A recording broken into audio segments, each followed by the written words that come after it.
What's the easiest choice you can make? Window instead of middle seat? Picking a vendor who sends a great gift basket? Outsourcing business tasks you hate? What about selling with Shopify? Whether you're selling a little or a lot, Shopify helps you do your thing, however you cha-ching. Shopify is the global commerce platform that helps you sell at every stage of your business. From the launch your online shop stage to the first real-life store stage, all the way to the did we just hit a million orders stage. Shopify's there to help you grow. Whether you're selling scented soap or offering outdoor outfits, Shopify helps you sell. Wherever and whatever you're selling, Shopify's got you covered. Sign up for a $1 per month trial period at shopify.com/try. Go to shopify.com/try now to grow your business, no matter what stage you're in. Shopify.com/try. Isn't it about time for somebody's favorite radio program? Yeah. 97.3 ESPN presents The Sports Bash with Mike Gill. When I'm driving, I got a guy on the radio who talks to me. I can't see him, but he talks to me. Now, live from inside the Ocean Casino Resort Studio, here's Mike Gill.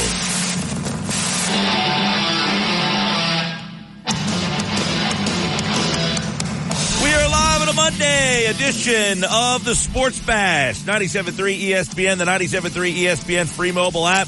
Live video on the X platform at Mike Gill Show. What's up, everybody? Use the hashtag SBLive. Well, an active weekend. Phils with not one, but two trades. They made the one on Friday while we were at Giuliano's.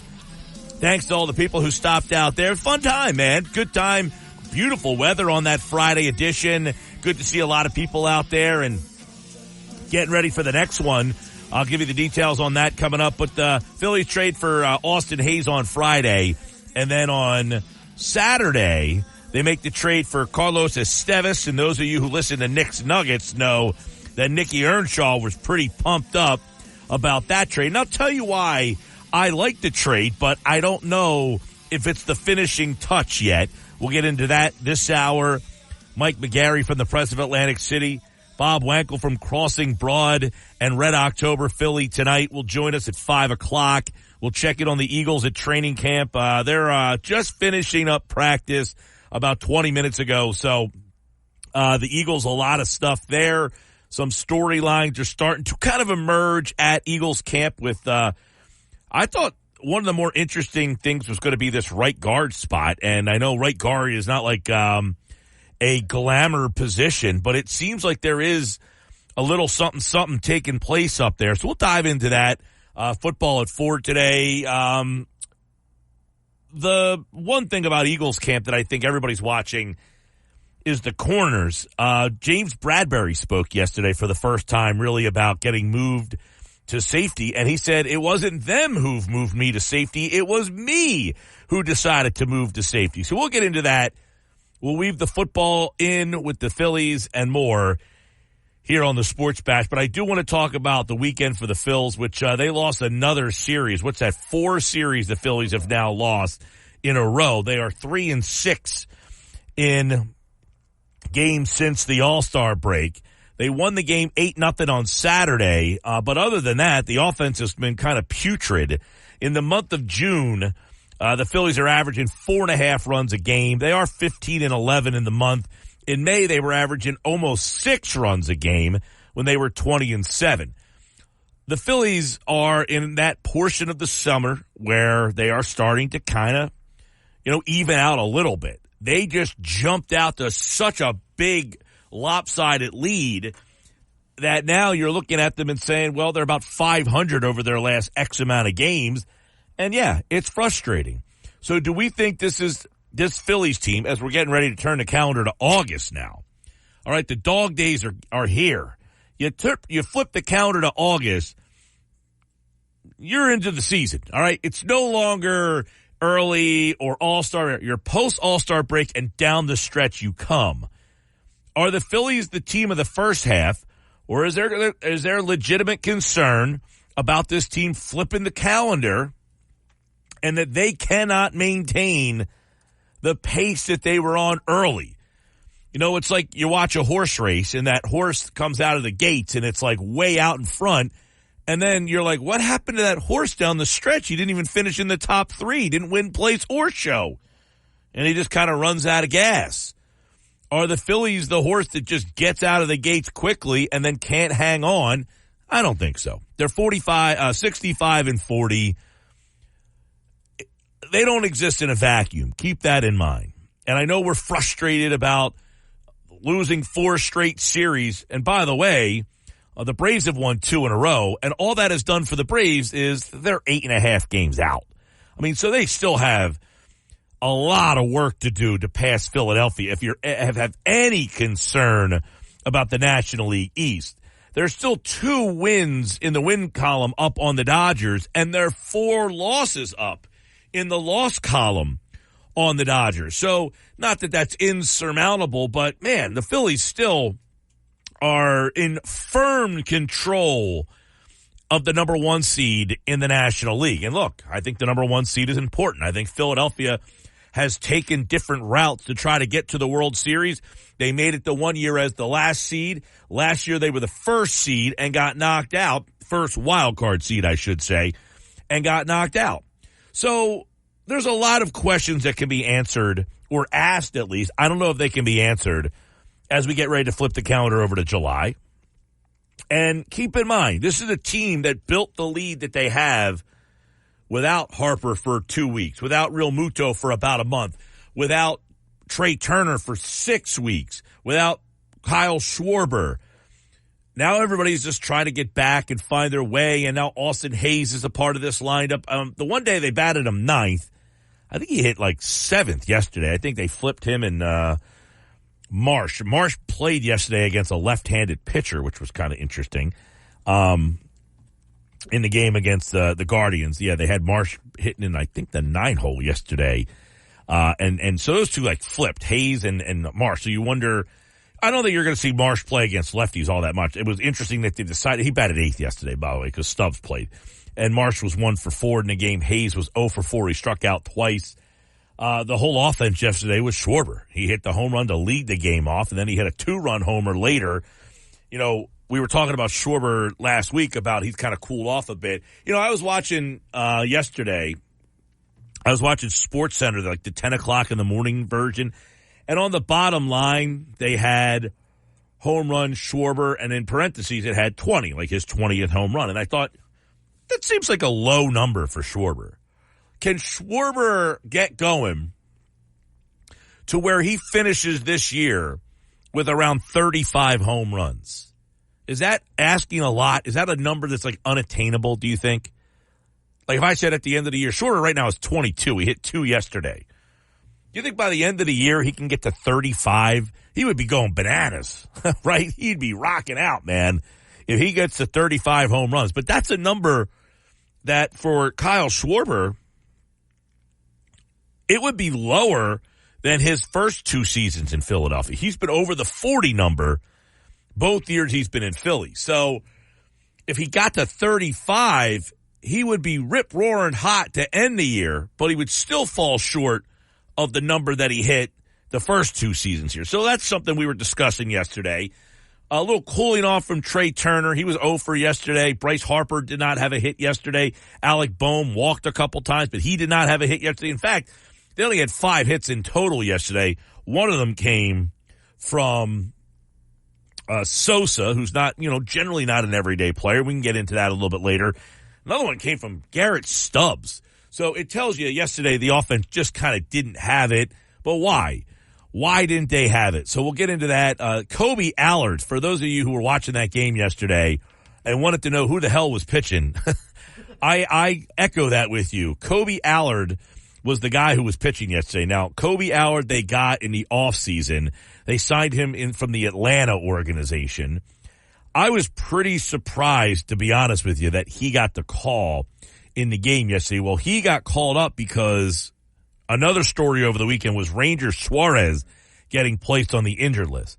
So Allard gets called up. Now, he's cruising along kind of early, and then he kind of hits the skids a little bit and ends up getting ripped up. 4 innings, 6 hits, 3 runs. gave up that home run that really kind of, I thought, really changed the game a little bit there. Soto, Kerkering, Alvarado gave up the home run, and it was a good game, 4-3. But the Alvarado home run, I definitely think we have to zone in on that a little bit. And it's by earlier, I think Alvarado had given up the home run in the seventh inning, I think it was. And you're thinking about the trade that they made to get Estevez on Saturday. Now, he was not there yesterday. I guess he's flying in today. Estevez is flying in today. And they're hoping to have him tonight, right? I think the Phillies are hoping to have Estevez tonight. But it's definitely something that the Phillies were cognizant of, right? They had to get another bullpen arm. They gave up a lot, though, to get him. Now, listen, it's prospects. And I'm always for trading the low-level prospect. You know, the two guys they traded, George Klassen and the other guy, his name's escaping me right now. But they're both single-A pitchers. These are guys who may or may not ever make it to the big leagues. Now, I think a lot of people like George Klassen. He was a guy who had a power arm. He was racking up a ton of strikeouts. But he is at a very, very low level of minor league baseball. Let's keep that into perspective. You might not have seen him make it to Philadelphia in, 3 years possibly. I mean, he's at single A. Both those guys, I think, were at single A now, right? Yeah, Samuel Adigari. There you go. So both of those guys were pitching, I think, at either Jersey Shore or Clearwater. They both were at Jersey Shore most recently. Right. So keep this in mind. You go from Clearwater to Jersey Shore, right, and then you'll go to Reading, and then you'll go to Lehigh sometimes. Now, not all the times, but that's usually the modus operandi. You start at rookie ball, then you go to low A Clearwater, then high A Jersey Shore, then double A Reading, and then triple A Lehigh. So the prospects that they give up in that deal, neither one of them might ever make it. But you don't know that. A lot of onlookers, people who evaluate minor league talent, believe that George Klassen is a guy that, was a high price to pay. That both of these pitchers were, just a lot to give up to get a player who, in Estevez, he's going to be a free agent at the end of the year. So it's basically a rental player. And you gave up two guys who essentially could be two starting pitchers in the big leagues for the Angels. Now, the Phillies have to look at this and say what I just said. When are these guys going to help us? We have no spots really available in our starting rotation. Now, that doesn't mean depth and injuries don't matter. But when you have depth, you can pull the trigger on a move that maybe you're giving up a little bit too much, but you have to do it just to get better. Now, Estevez, he's 31 years old. He has been around. It's not like a guy who's just like some young power arm that is coming out of nowhere. Carlos Estevez has been around.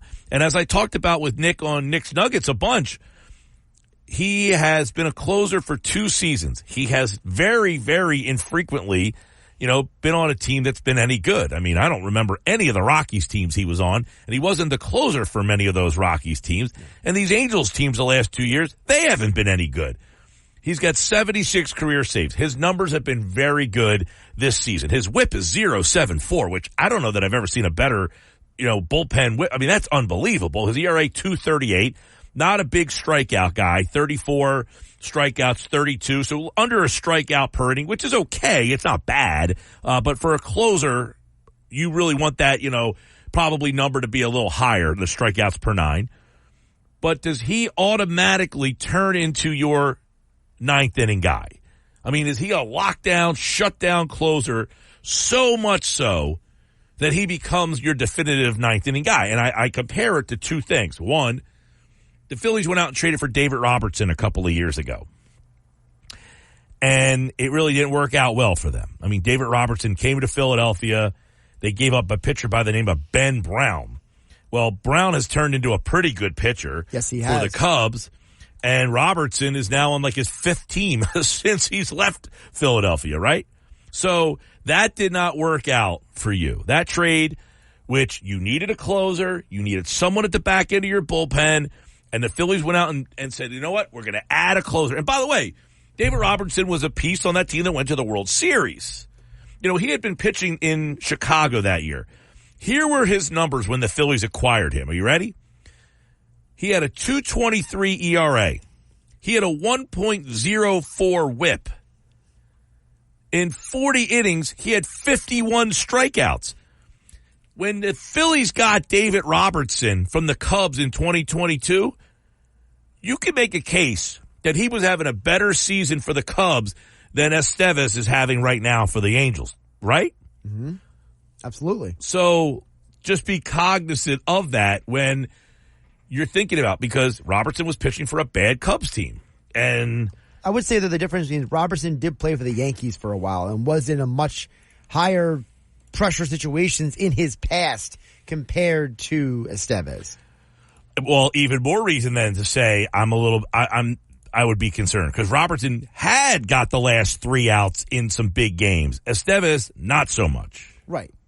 But are they bringing, back to your other question, is Estevez really coming here to be the closer? If he's not, then I think you gave up too much, and then you need another arm. That's what I would say. If you didn't get your guy to close the 9th inning out, then you gave up too much, and so you need another arm. So you gave up too much to get a guy who could necessarily bump up the list. So well, if you told me Carlos Estevez was pitching the 7th or 8th inning, okay, I'm better in the 7th and 8th inning. Right. But I feel like I probably need another arm. To add 2. Yes. Got it. Because, like, listen, for instance. Because right now, if Hoffman is your main closer, let's say, and then Strom is your If number... that's even the case. I don't know. I don't know if that's the case or not. I'm just throwing it out there. So By the way, David Robertson this year is having an unbelievable year. He's hanging around, man. He's got a 0.92 whip. He's got 66 strikeouts in 44 innings. I knew his strikeouts were high. And it's unbelievable. This guy is just like rejuvenated. Should they his bring him career. back? He's pitching in Texas. I think the Rangers are going to probably be in buy mode. Yeah, they were arguing that over the weekend. I saw do the Rangers be buyers or sellers? Because for those who didn't see, the Cubs made a trade over the weekend for Isaac Paredes, and people are like, are the Cubs buying or selling? We don't know, kind of deal. And so I saw people arguing, should the Rangers be buyers or sellers because of what the Cubs just did? Yeah. Well, just to go back to 2022 when the Phillies got Robertson, he had pitched in 22 games. Estevez has pitched in 34. So Estevez has pitched in more games. That year for the Cubs, he had 14 saves. Estevez has 20 right now. Right. 34 innings for Estevez right now. When Robertson got picked up by the pitch for the Cubs, he had 40. So it's about the same innings. Their numbers are pretty similar. Robertson came over here, though, and the stakes went up. Right. And he did not perform when the stakes went up. Which was the biggest problem. That was the problem. So I talked about this, a lot during the Knicks Nuggets and listen, I'm not going to sit here and say they didn't need this player.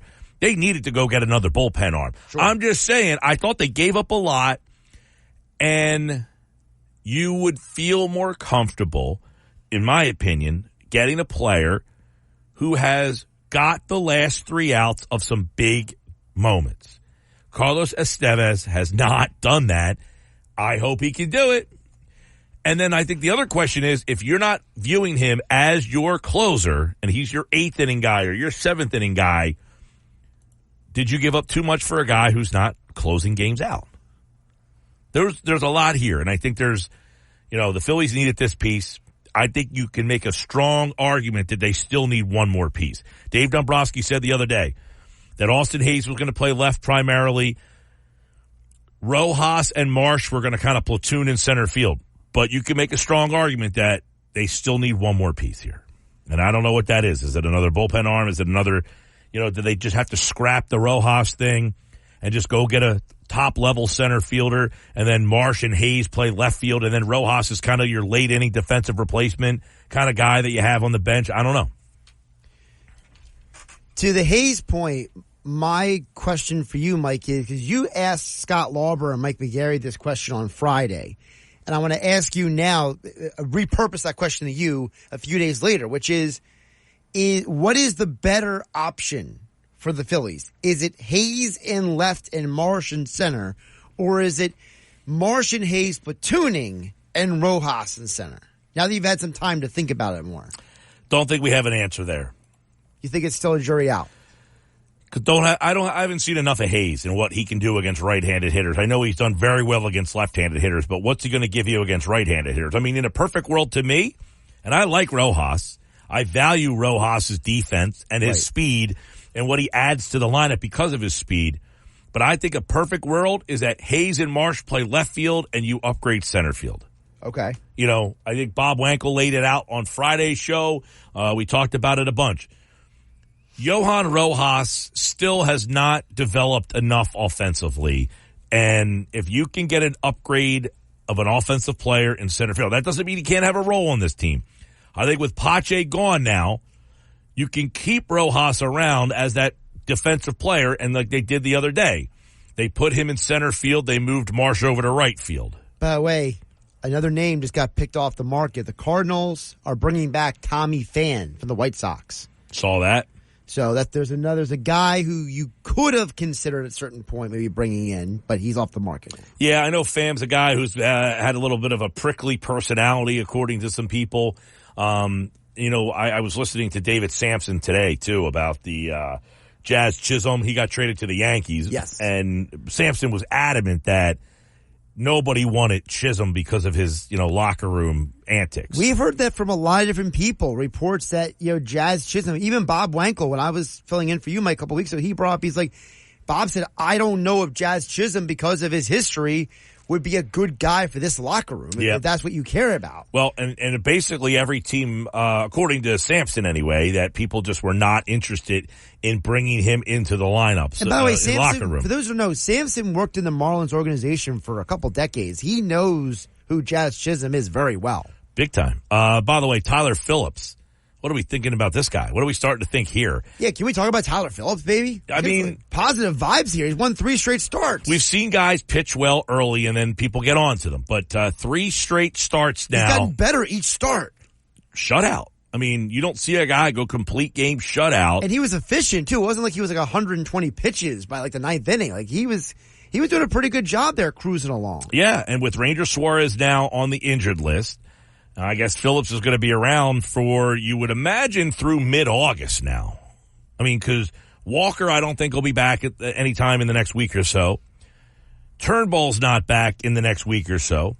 Suarez is now out for 2 weeks, so you're going to need 2 starting pitchers. So I guess the question is with that, do the Phillies say, we need to add another starting pitcher just in case? And do they go out and get that guy before tomorrow at 6:00? And is that guy a big name or a small? Well, Michael Lorenzen got traded today, so it's not going to be him. Yeah, Michael Lorenzen, by the way. You remember Michael Lorenzen, of course, right? No hitter. Yeah. He got traded to Kansas City. Good for him. So Pittsburgh made a trade. Pittsburgh's being active, yep. Pittsburgh, I think, is actually, if the playoffs were to start today, I think they're in, aren't they? I think they're in. I got to double check on that one. I think maybe one of the days this weekend they were in. I don't know if they stayed in. Yeah, right now the wild card in the National League would be Atlanta, San Diego, and the Mets. Arizona is a half a game out. St. Louis is 1 back, and Pittsburgh is 2 back. The Giants are 3.5 back. And then after that, the Cubs are 5, the Reds are 5, the Nationals are 6.5. I would say up to the Nationals. If you're 6.5 out, you still have a little bit of a shot. Really quick, your thoughts on the rumors that Blake Snell could get traded? Did see that. Blake Snell, they're actually saying that he could be more likely to be traded than Tarek Skubal, who we heard last week, Garrett Crochet, who we heard his name last week. So some of those big names on the bad teams. Now, Skubal's team's 5.5 back. Are they in it? Are they not in it? I don't know. Tampa Bay's only 3 back, and they're selling. Which is so weird. But you got to give them credit. They're getting some good prospects out of it. Seattle's a 1.5 back. They went and made a move this weekend. The trade deadline should be very active. The pre-deadline has already been active.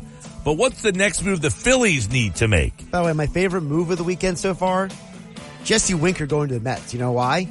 Because that fiasco that happened a couple of years ago where he was giving the Mets fans the middle finger because they were trying to boo him, and hits the home run. He's trotting around the bases, trash talking the fans. It's like, before, it's like, on the previously on this show, Jesse Winker was cussing you out. Now he's your guy. Now he's yours. All right, Sports Bash Live, 97.3 ESPN, the 97.3 ESPN free mobile app. Don't forget, another Happy Hour Friday, this Friday at Charlie's in Summers Point. We're going to be there for Happy Hour Friday, celebrating 15 years of the Sports Bash. We've got tickets to see the Smashing Pumpkins and Green Day. Stop out for that. Plus, we registered people this past Friday for 99 bottles. Stop out at Charlie's, and we'll do it again. If you show up and say hello and just hang out, have a beer at Charlie's, we'll enter 10 listeners into this year's 99 bottles party. It's $2 Bud Light drafts. Just $2. You can hang out and have a nice cold one at Charlie's in Summers Point, 800 Shore Road in Summers Point. Meet the Sports Bash at Charlie's this Friday. I'm Mike Gill, and this is the Sports Bash on 97.3 ESPN.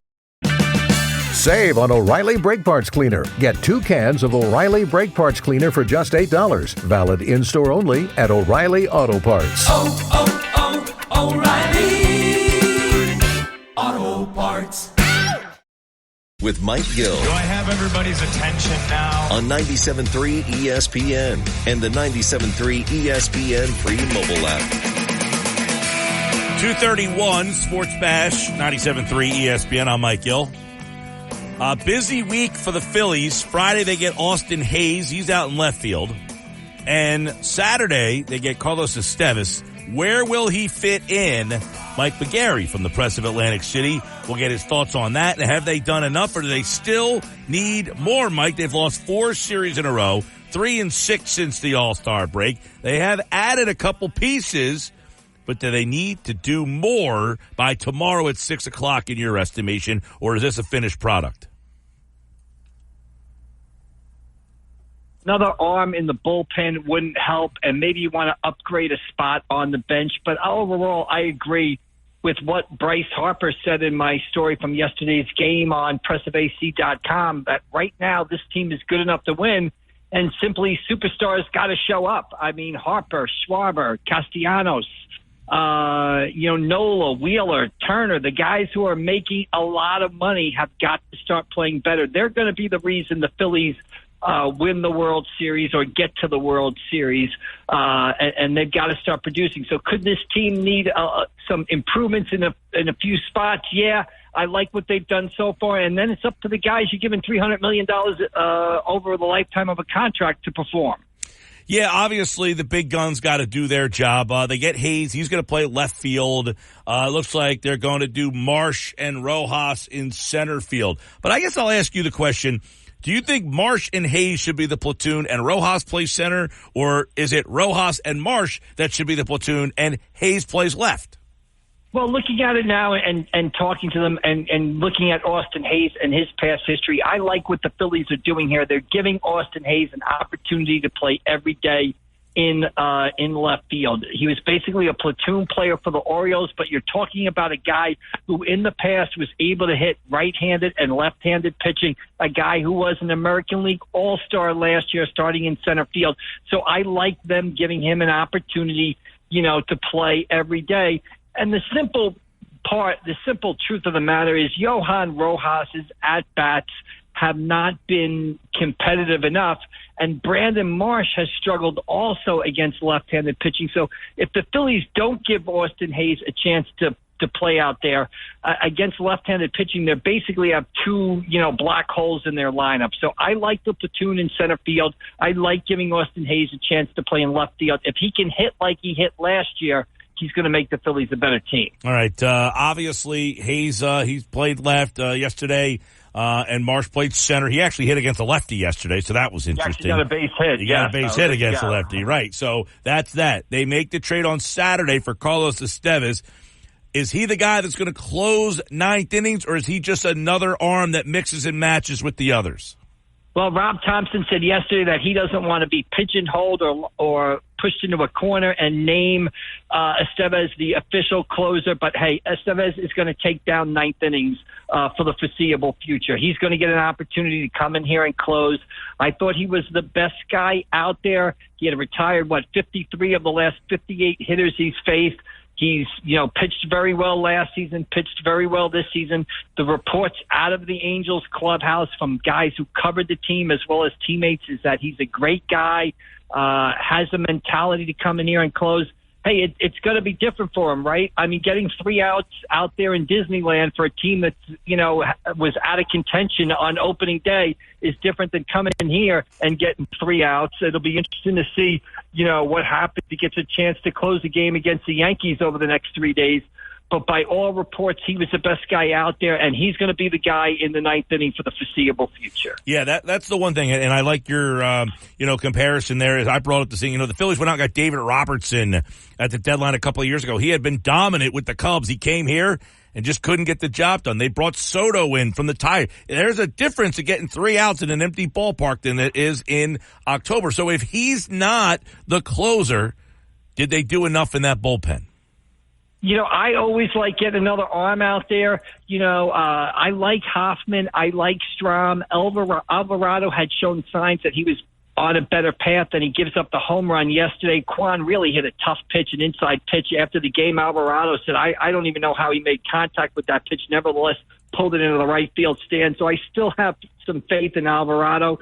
And then, you mentioned Soto. Soto's a guy who in the 5th or 6th inning, looks dynamite. You put him in the 8th or 9th inning, and he struggles. So, if you have Estevez and then you have Hoffman and you have Strahm and Alvarado gets back on the right path, and then you can mix and max early with Kirkland and Soto, I think you've got enough in that bullpen to sort of get you through. All right.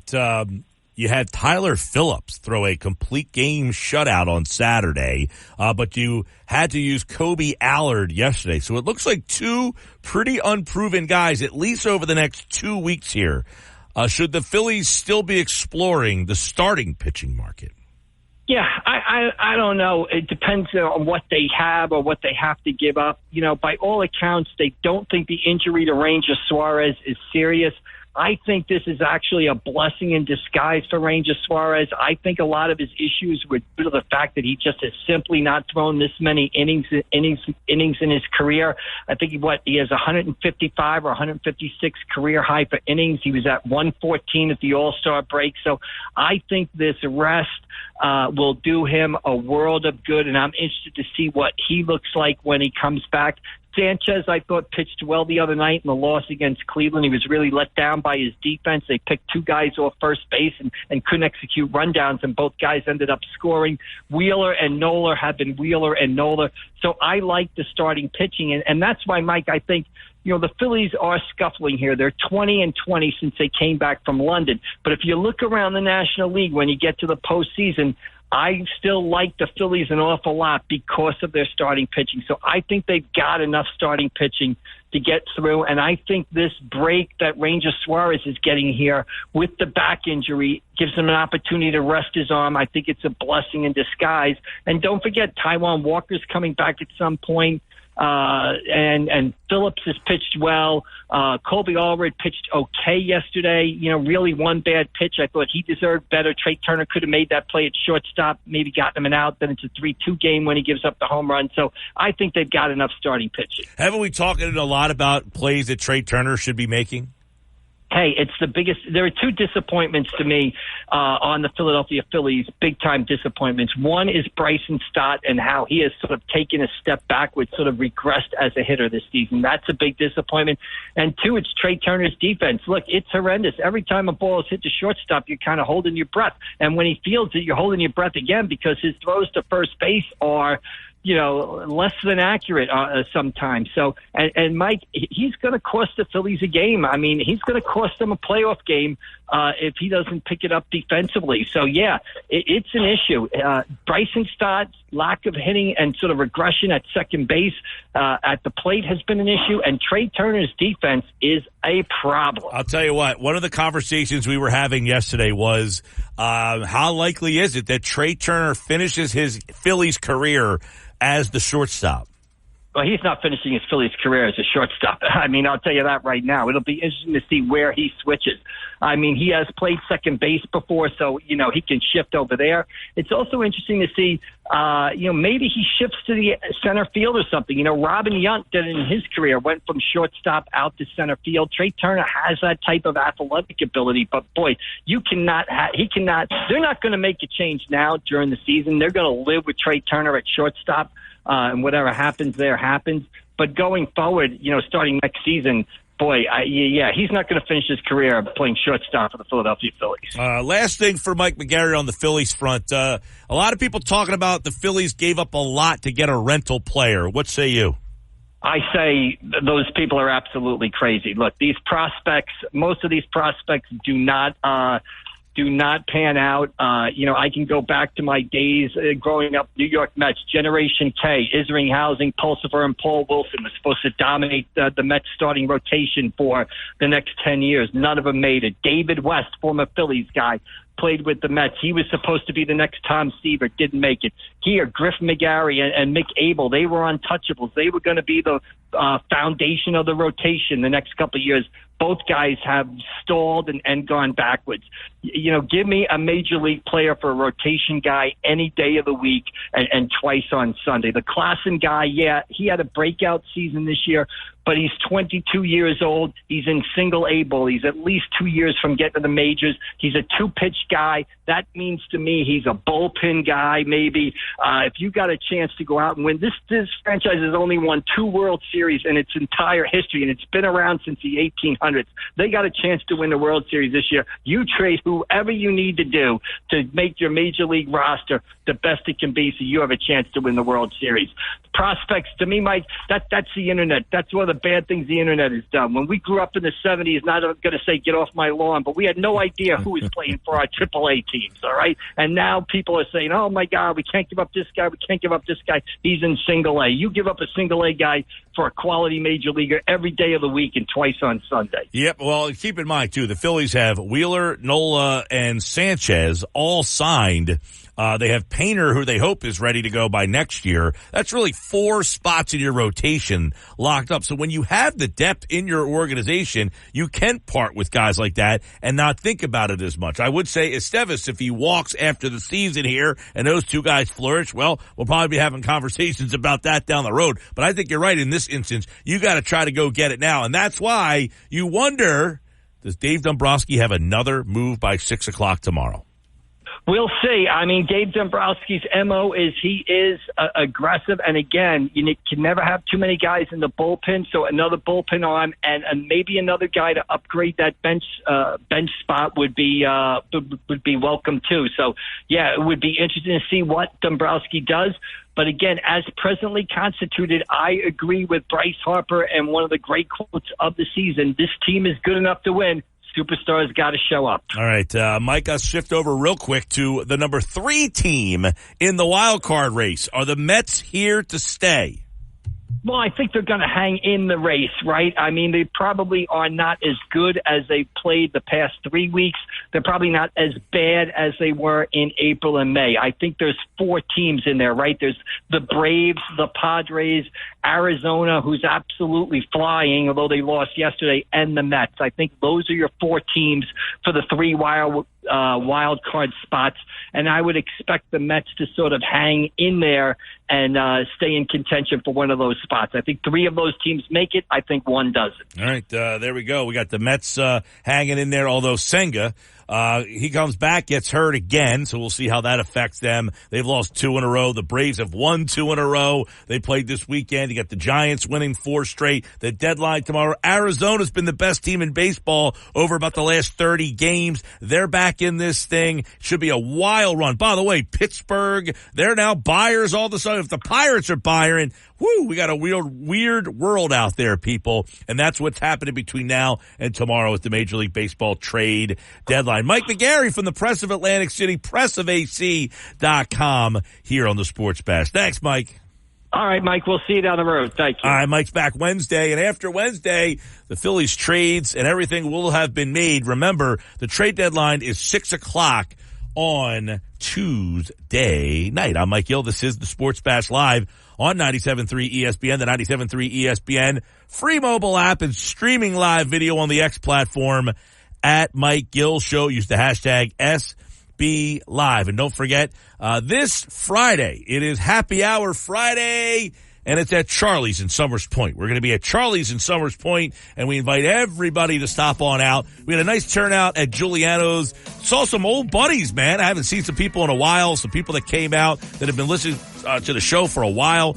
All throughout the day, people just kind of stopped by, said hello, signed up for the 99 bottles. We're doing 10 entries for 99 bottles. We got tickets for Smashing Pumpkins and Green Day, and a bunch of people stopped out, said hello. Mike over at Giuliano's. It was an awesome time. Great spot. We really enjoyed you guys having us there. We're taking the show on the road for Happy Hour Friday this Friday at Charlie's in Summers Point. That's 800 Shore Road in Summers Point. Everybody stop on out. $2 Bud Lights. They got a great selection at Charlie's, by the way. So stop out live at Charlie's, celebrating 15 years of the Sports Bash. Looking forward to it. Seeing all the people at Charlie's over the years. We've done many shows at Charlie's, and we look forward to being there this Friday with you guys on the Sports Bash. Coming up, this Eagle is making a great first impression. That's next. This is the Sports Bash. It's this. What's the easiest choice you can make? Window instead of middle seat? Picking a vendor who sends a great gift basket? Outsourcing business tasks you hate? What about selling with Shopify? Whether you're selling a little or a lot, Shopify helps you do your thing, however you cha-ching. Shopify is the global commerce platform that helps you sell at every stage of your business. From the launch your online shop stage to the first real-life store stage, all the way to the did we just hit 1 million orders stage. Shopify's there to help you grow. Whether you're selling scented soap or offering outdoor outfits, Shopify helps you sell. Wherever and whatever you're selling, Shopify's got you covered. Sign up for a $1 per month trial period at shopify.com/try. Go to shopify.com/try now to grow your business, no matter what stage you're in. Shopify.com/try. Mike Gill. And I am the voice of the voiceless. On 97.3 ESPN and the 97.3 ESPN free mobile app. The first day of training camp a few days ago, as he's coming out from the player facility onto the field, there's fans lined on either side greeting the players as they come out. And the biggest ovation was for Saquon Barkley. There's just that star power that he brings to the table. You know, Hurts has been relying on him a decent amount, getting him involved, whether it's handing the ball off to him or hitting him on some of those flare passes. And Barkley, to this point, you know, very much looks like the back that had been so productive during his days in New York. Tim McManus, ESPN.com. The big part of that, he talked about Saquon Barkley, the impression that he's making. The part of it that he said he's either handing them the ball, but also using him out of the backfield. That's the most encouraging part of that bite right there from Tim McManus. That Saquon Barkley is making a great first impression as a dual threat, a running back and a receiver. And quite frankly, it's not something we've seen a whole heck of a lot of in this offense. That the running back is a big part of the passing game. The last time we saw a running back be a big part of the passing game, you got to go back to Miles Sanders a couple of years ago. Miles Sanders caught like 50 balls his rookie season here in Philadelphia. I think it was his rookie season here in Philadelphia, and really never did anything out of the backfield after that. But his first year with the Eagles, you're thinking, wow, this is a dual threat guy. He had 50 catches, 63 targets, 500 yards out of the backfield. Those are really good numbers for a running back out of the backfield. He's averaging 10 yards a catch. 2019. Well, that's Doug Peterson, who is the coach of the Philadelphia Eagles in 2019. 2021, fast forward, and Miles Sanders only has 34 targets, 26 targets. The next year, he had 34 targets in 12 games in 2021. In 2022, he had 26 targets in only 17 games. Now, mind you, in 2022, he had 1,200 yards rushing. He had 259 carries, 11 touchdowns. Miles Sanders was a big part of this offense, but it was almost no part of this offense in the receiving game. So we're trying to find out, can Saquon Barkley be a bigger part of the offense? And that bite from Tim McManus from ESPN seems to say that is something we can anticipate. 50 catches for Miles Sanders when he was a rookie. 50 on 63 targets, 509 yards, and 3 touchdowns. He was a big factor in the offense. He also had 818 yards on the ground that year. Can the Eagles recreate the running back out of the backfield catching the football? That's a story that's happening right now at Eagles training camp. We're on it. Sports Bash Live, 97.3 ESPN, the 97.3 ESPN free mobile app. We got plenty more on the Eagles. Football at 4 today. Jeff Mosher will give us his thoughts on how Saquon Barkley fits in with this Eagles offense, what he's hearing, what he's seeing on that. All that and more coming up here on the Sports Bash. And when that Phillies lineup gets out, they're playing the Yankees. We'll let you know right here on the Sports Bash on 97.3 ESPN. This is the Sports Bash with Mike Gill on 97.3 ESPN and the 97.3 ESPN free mobile app. Now live from inside the Ocean Casino Resort Studio, here's Mike Gill.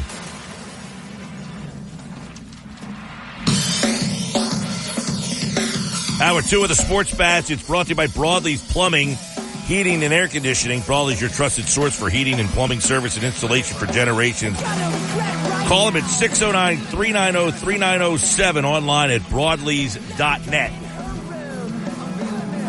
Mike Gill with you till 6. Eagles back at camp today. Nick Sirianni. Couple key moments of today, I think anyway. Some of the things that stand out. One, Mekhi Becton on the right side today. And from all accounts, he looked pretty good. I mean, he is a massive man. Was a first-round pick, and he's a guy that I think the Eagles, and I talked about this back in the mini camps, you know, hey, if you're going to look at him at guard, I wouldn't be tiptoeing around putting him at left guard as the backup there or the depth guy there. If I'm the Eagles, I'm saying, you're the guy I want to win this job. Go get it. You're playing right guard from day one. Every snap you're taking is at right guard. I mean, that's just a massive man. Nick Sirianni said today that, yeah, he's going to get some work in there today. I'm looking forward to that. Mekhi's had a good camp so far. I'm looking forward to him getting some work next to Lane Johnson and continuing to work forward with that. Tyler Steen apparently out for a little while. No timeline there. This is Mekhi Becton's job to lose now, in my opinion. For those who don't know, Steen sustained an ankle injury over the weekend. So that's why he is going to be out for some time. No, like you said, no specific timetable. But like you said, this opportunity for Becton to, maybe Wally Pip him, for lack of a better term. Yeah, well, I mean, I think Steen was on, I don't know if he was Wally Pip on that level. I think he was a little lesser than that. I don't know that he was firmly in at right guard. But now, Mekhi Becton's going to get the majority of the snaps, I would imagine. And to me, I don't think he ever gives up those snaps. It just, too talented, too physically talented of a guy to not, and look, a lot of people have said, you put your best 5 guys you can find on the field. You don't just move him to right guard and say, hey, let's see what we got here. As soon as you put him there and see that he's competent, and once he gets those paws on you, my gosh, did you see some of the videos of him today? Just a massive guy. And you put Mekhi Becton next to Lane Johnson, it's just a major, potential on that right side. John McMullen, Birds 365 on the Jacob Media YouTube channel, set to join us to give us a little bit more insight. He was there at practice today, so I want to get that from him on Becton. What is his assessment so far of Jalen Hurts at training camp?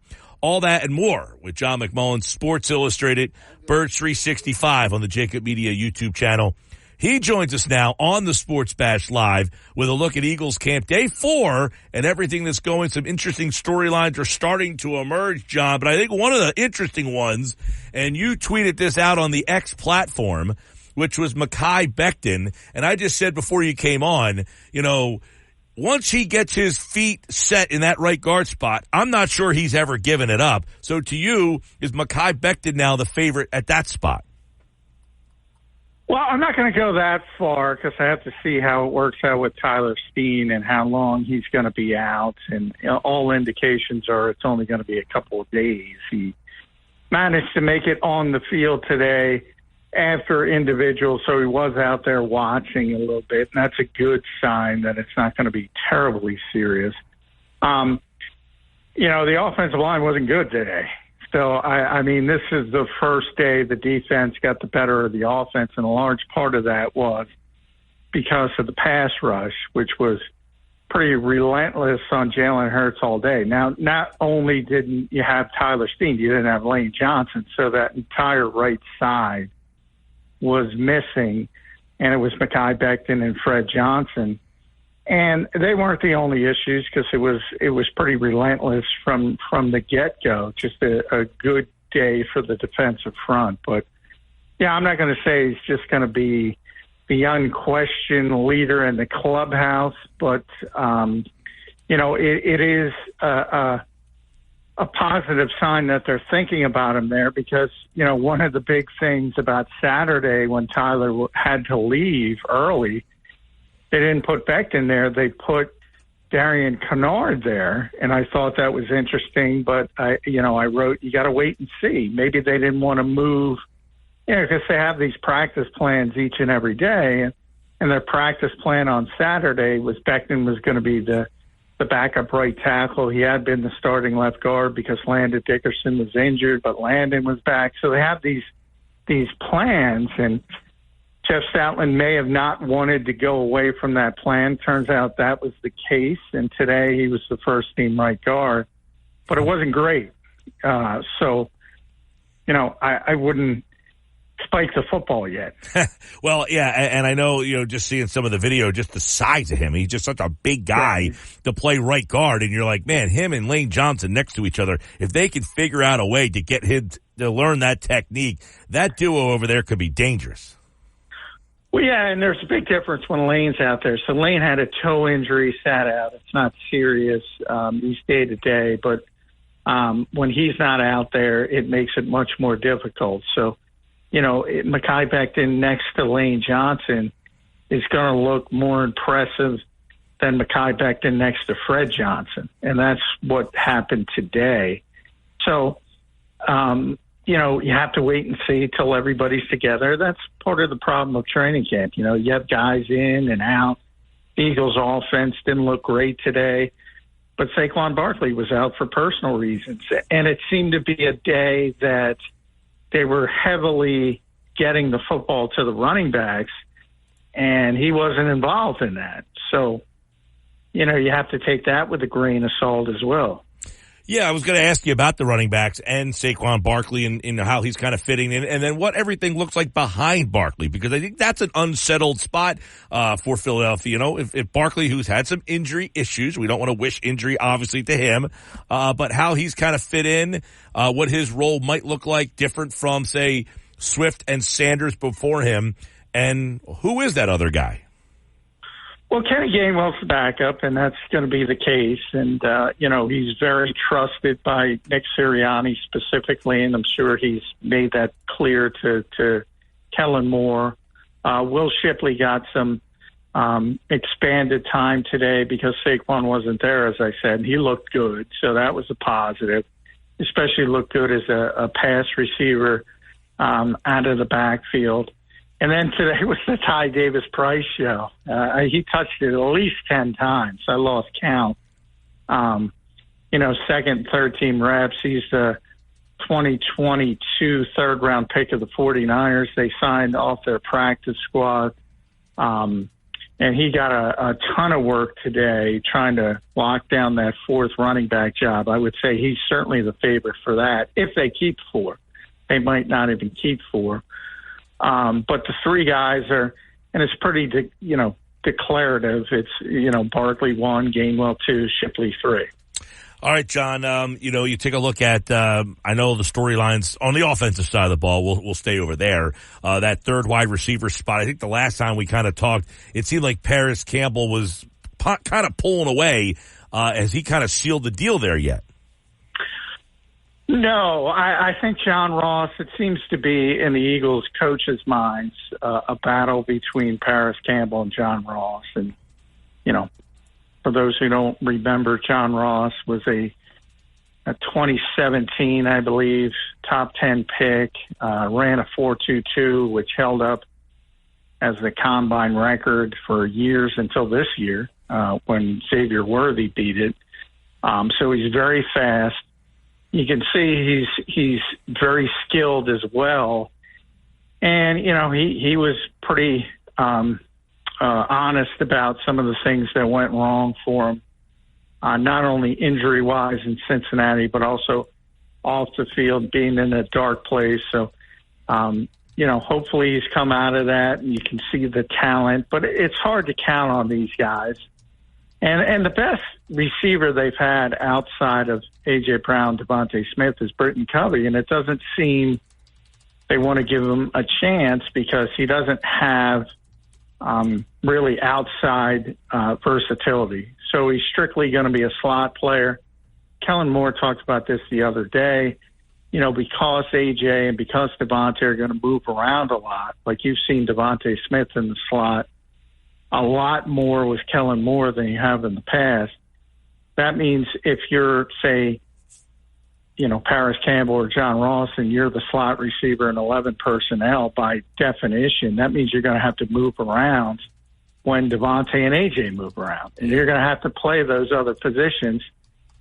So if they just wanted a flex receiver, a traditional slot receiver, it might be Britton Covey, but they don't want that. So they're looking for something else. Yeah, that one's going to be interesting and kind of fluid, it sounds like there. What kind of role are we looking at for Grant Calcaterra in that backup tight end spot? Is that going to be something different than we saw the last couple of years?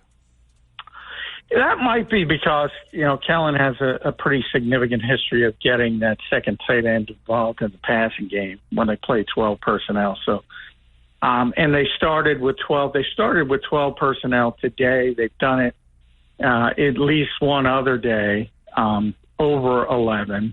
And so that's 2 tight ends over 3 receivers. And they started that way both in team drills and 7-on-7s. And, Grant's been the guy. There seems to be, that seems to be his job to lose. And I think the only question from their perspective on Grant, is he going to be able to be serviceable in the blocking aspect of it? Obviously, they're not going to expect him to be George Kittle, but, you got to get in somebody's way occasionally. If you want to play a lot, you got to fight. You got to, even if it's hold him up for a little bit. And that, to me, and the pads come on tomorrow for the first time, that'll be important to see if he can at least be serviceable in that part of the game. Yeah, some interesting stories on the Eagles offense. I guess at the top of the list, Jalen Hurts. How's Jalen looking through his first weekend back at practice? Of course, a lot of people talk about, does he have to reprove himself? Is he somebody that, is a question going into year number 3 as the starter? Well, he was tremendous in the first 3 games. Actually, I should say year number 4 as the starter. Year number 4 as the starter. Yeah. First 3 practices, I mean, his completion percentage was absurd.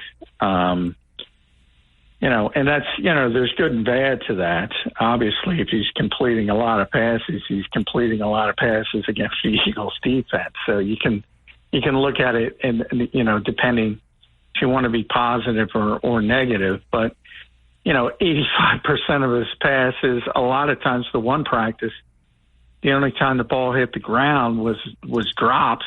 Every single throw he had was completed, except for the drops.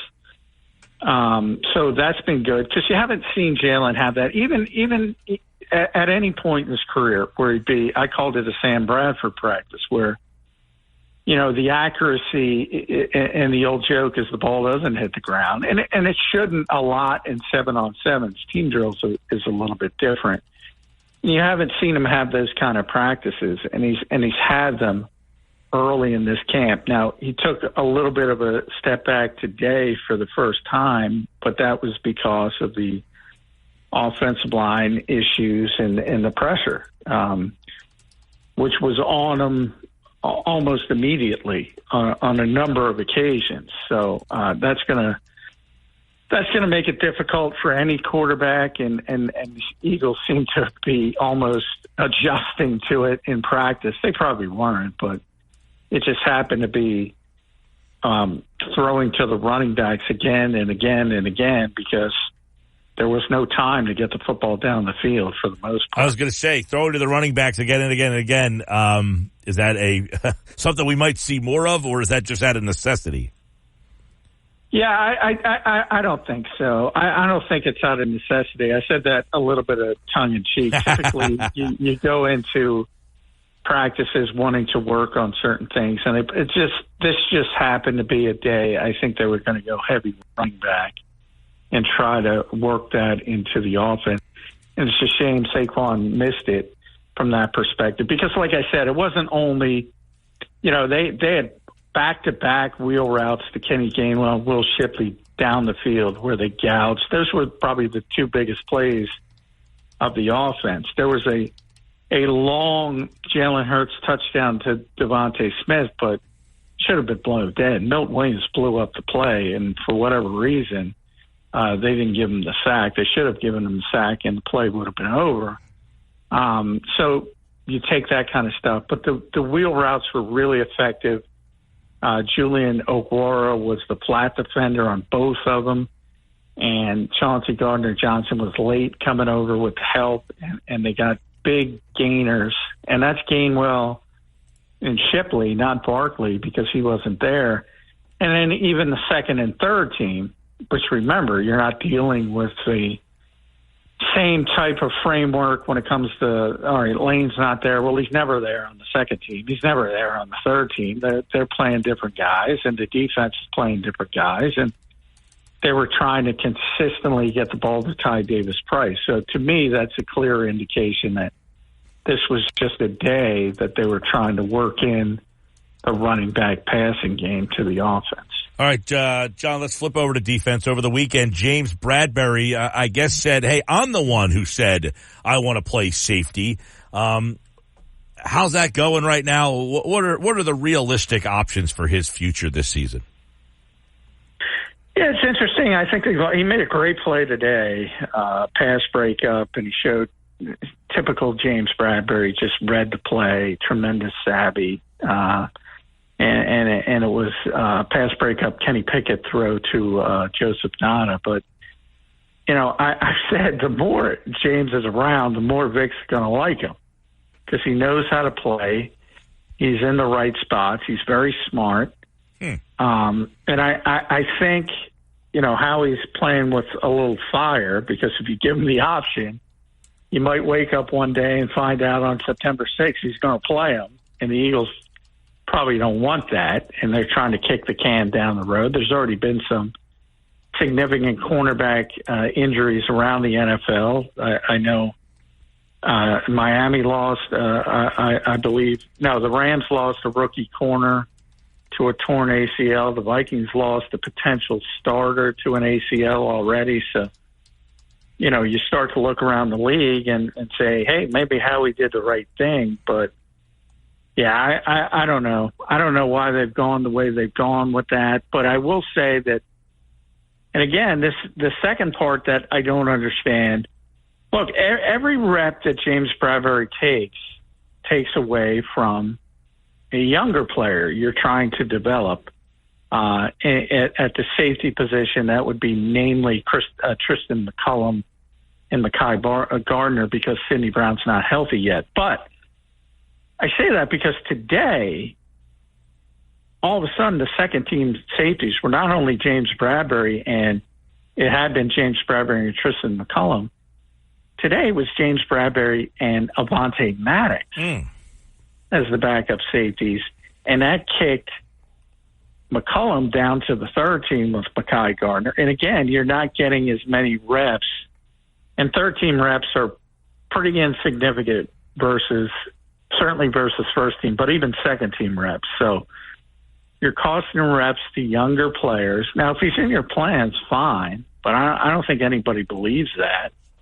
And I should also mention the caveat to why Avonte Maddox was back as a second team safety, because Quinyon Mitchell was the first team slot for the first time. So things are going well for Quinyon Mitchell. And, I continue to be very, bullish on him being a week one starter against Green Bay. Yeah, there's good news for people who want to hear about the rookies and their development. What about last year's number one pick, Nolan Smith? There was some buzz about him. All right, is he living up to the buzz? He had a great day. Does he have a role? Great day, says Johnny Mack. Now, he had a great day, but again, context, he's going against Fred Johnson, not Lane Johnson. Same surname, big difference. So he was all over Jalen Hurts on a couple of occasions, beating Fred Johnson off the snap. And yeah, it was a big day. But, tomorrow the Pats come on for the first time. Luckily for him, I don't think Lane's going to go, but we'll see. Probably going to be cautious. But, once the Pats come on for Lane Johnson and Jordan Mailata and Landon Dickerson specifically, that's when those guys really show up and you see the impact they have. So, yeah, it was a great day for Nolan, but understand it wasn't Lane Johnson. It was Fred Johnson. John, a couple other quickies before we roll out of here on the defensive side of the ball. Has anything cleared up, emerged at linebacker? We all just assume White and Dean, but there are a couple wild cards. Ben Van Sumeren, Zach Baughn's name brought up a lot. Anybody making a dent there? Well, yeah, it's been rotational craziness at linebacker. That's part of the reasons when we talk about completion percentage and, Jalen Hurts at 85% and overall, Tanner McKee, I forget, was 16 of 19 and with third team reps. Part of the issue is that there's been so much rotation, not only amongst the linebackers, but also the cornerbacks, that, there hasn't been much time to gain any chemistry when it comes to the pass coverage. So hopefully that gets better. It's great to say, hey, they're completing 85% of it, but they're doing it against their defense. Right. So that's not a good thing. And part of the reason is linebacker, and they've been, every day. So this was the fourth practice. When they start team drills, the two linebackers have been Devin White and Zach Baugh. But when they start 7-on-7s, which is more of a passing drill, it's typically been Devin White and Nakobe Dean. So Nakobe is getting closer to, I think, re-overtaking Zach Baugh. Remember, he talked to us today. He wasn't officially completely cleared till minicamp when he was finally cleared for contact, coming off the Liz Frank surgery. Now he had the 6 weeks to get in better shape. He's clearly, when he's healthy, and hopefully stays healthy, he's clearly, I still think, the Eagles' best linebacker, and I don't know if that's a good thing, but he's going to be on the field. I'm confident of that, but everybody's gotten first-team reps. Not only Vaughn, but also Ben Van Sumeren and Jeremiah Trotter Jr. has even gotten a few. And the only reason Oren Burks isn't on that list is he got hurt in the first practice. Otherwise, he probably would have gotten some as well. So they're throwing everything at the wall. Vic is, and he's going to try to figure out what the best options are. Ultimately, I think it's going to be Devin White and Nakobe Dean to start, and it seems to be trending that way. The last guy I want to ask you about is Jalen Carter. Jeff Diamond over at the 33rd team, a former front office executive with Tennessee, said he's one of the second-year players under the most pressure to perform. And you would say, man, he had a really good year last year, but he did kind of slow down. And now he's the guy.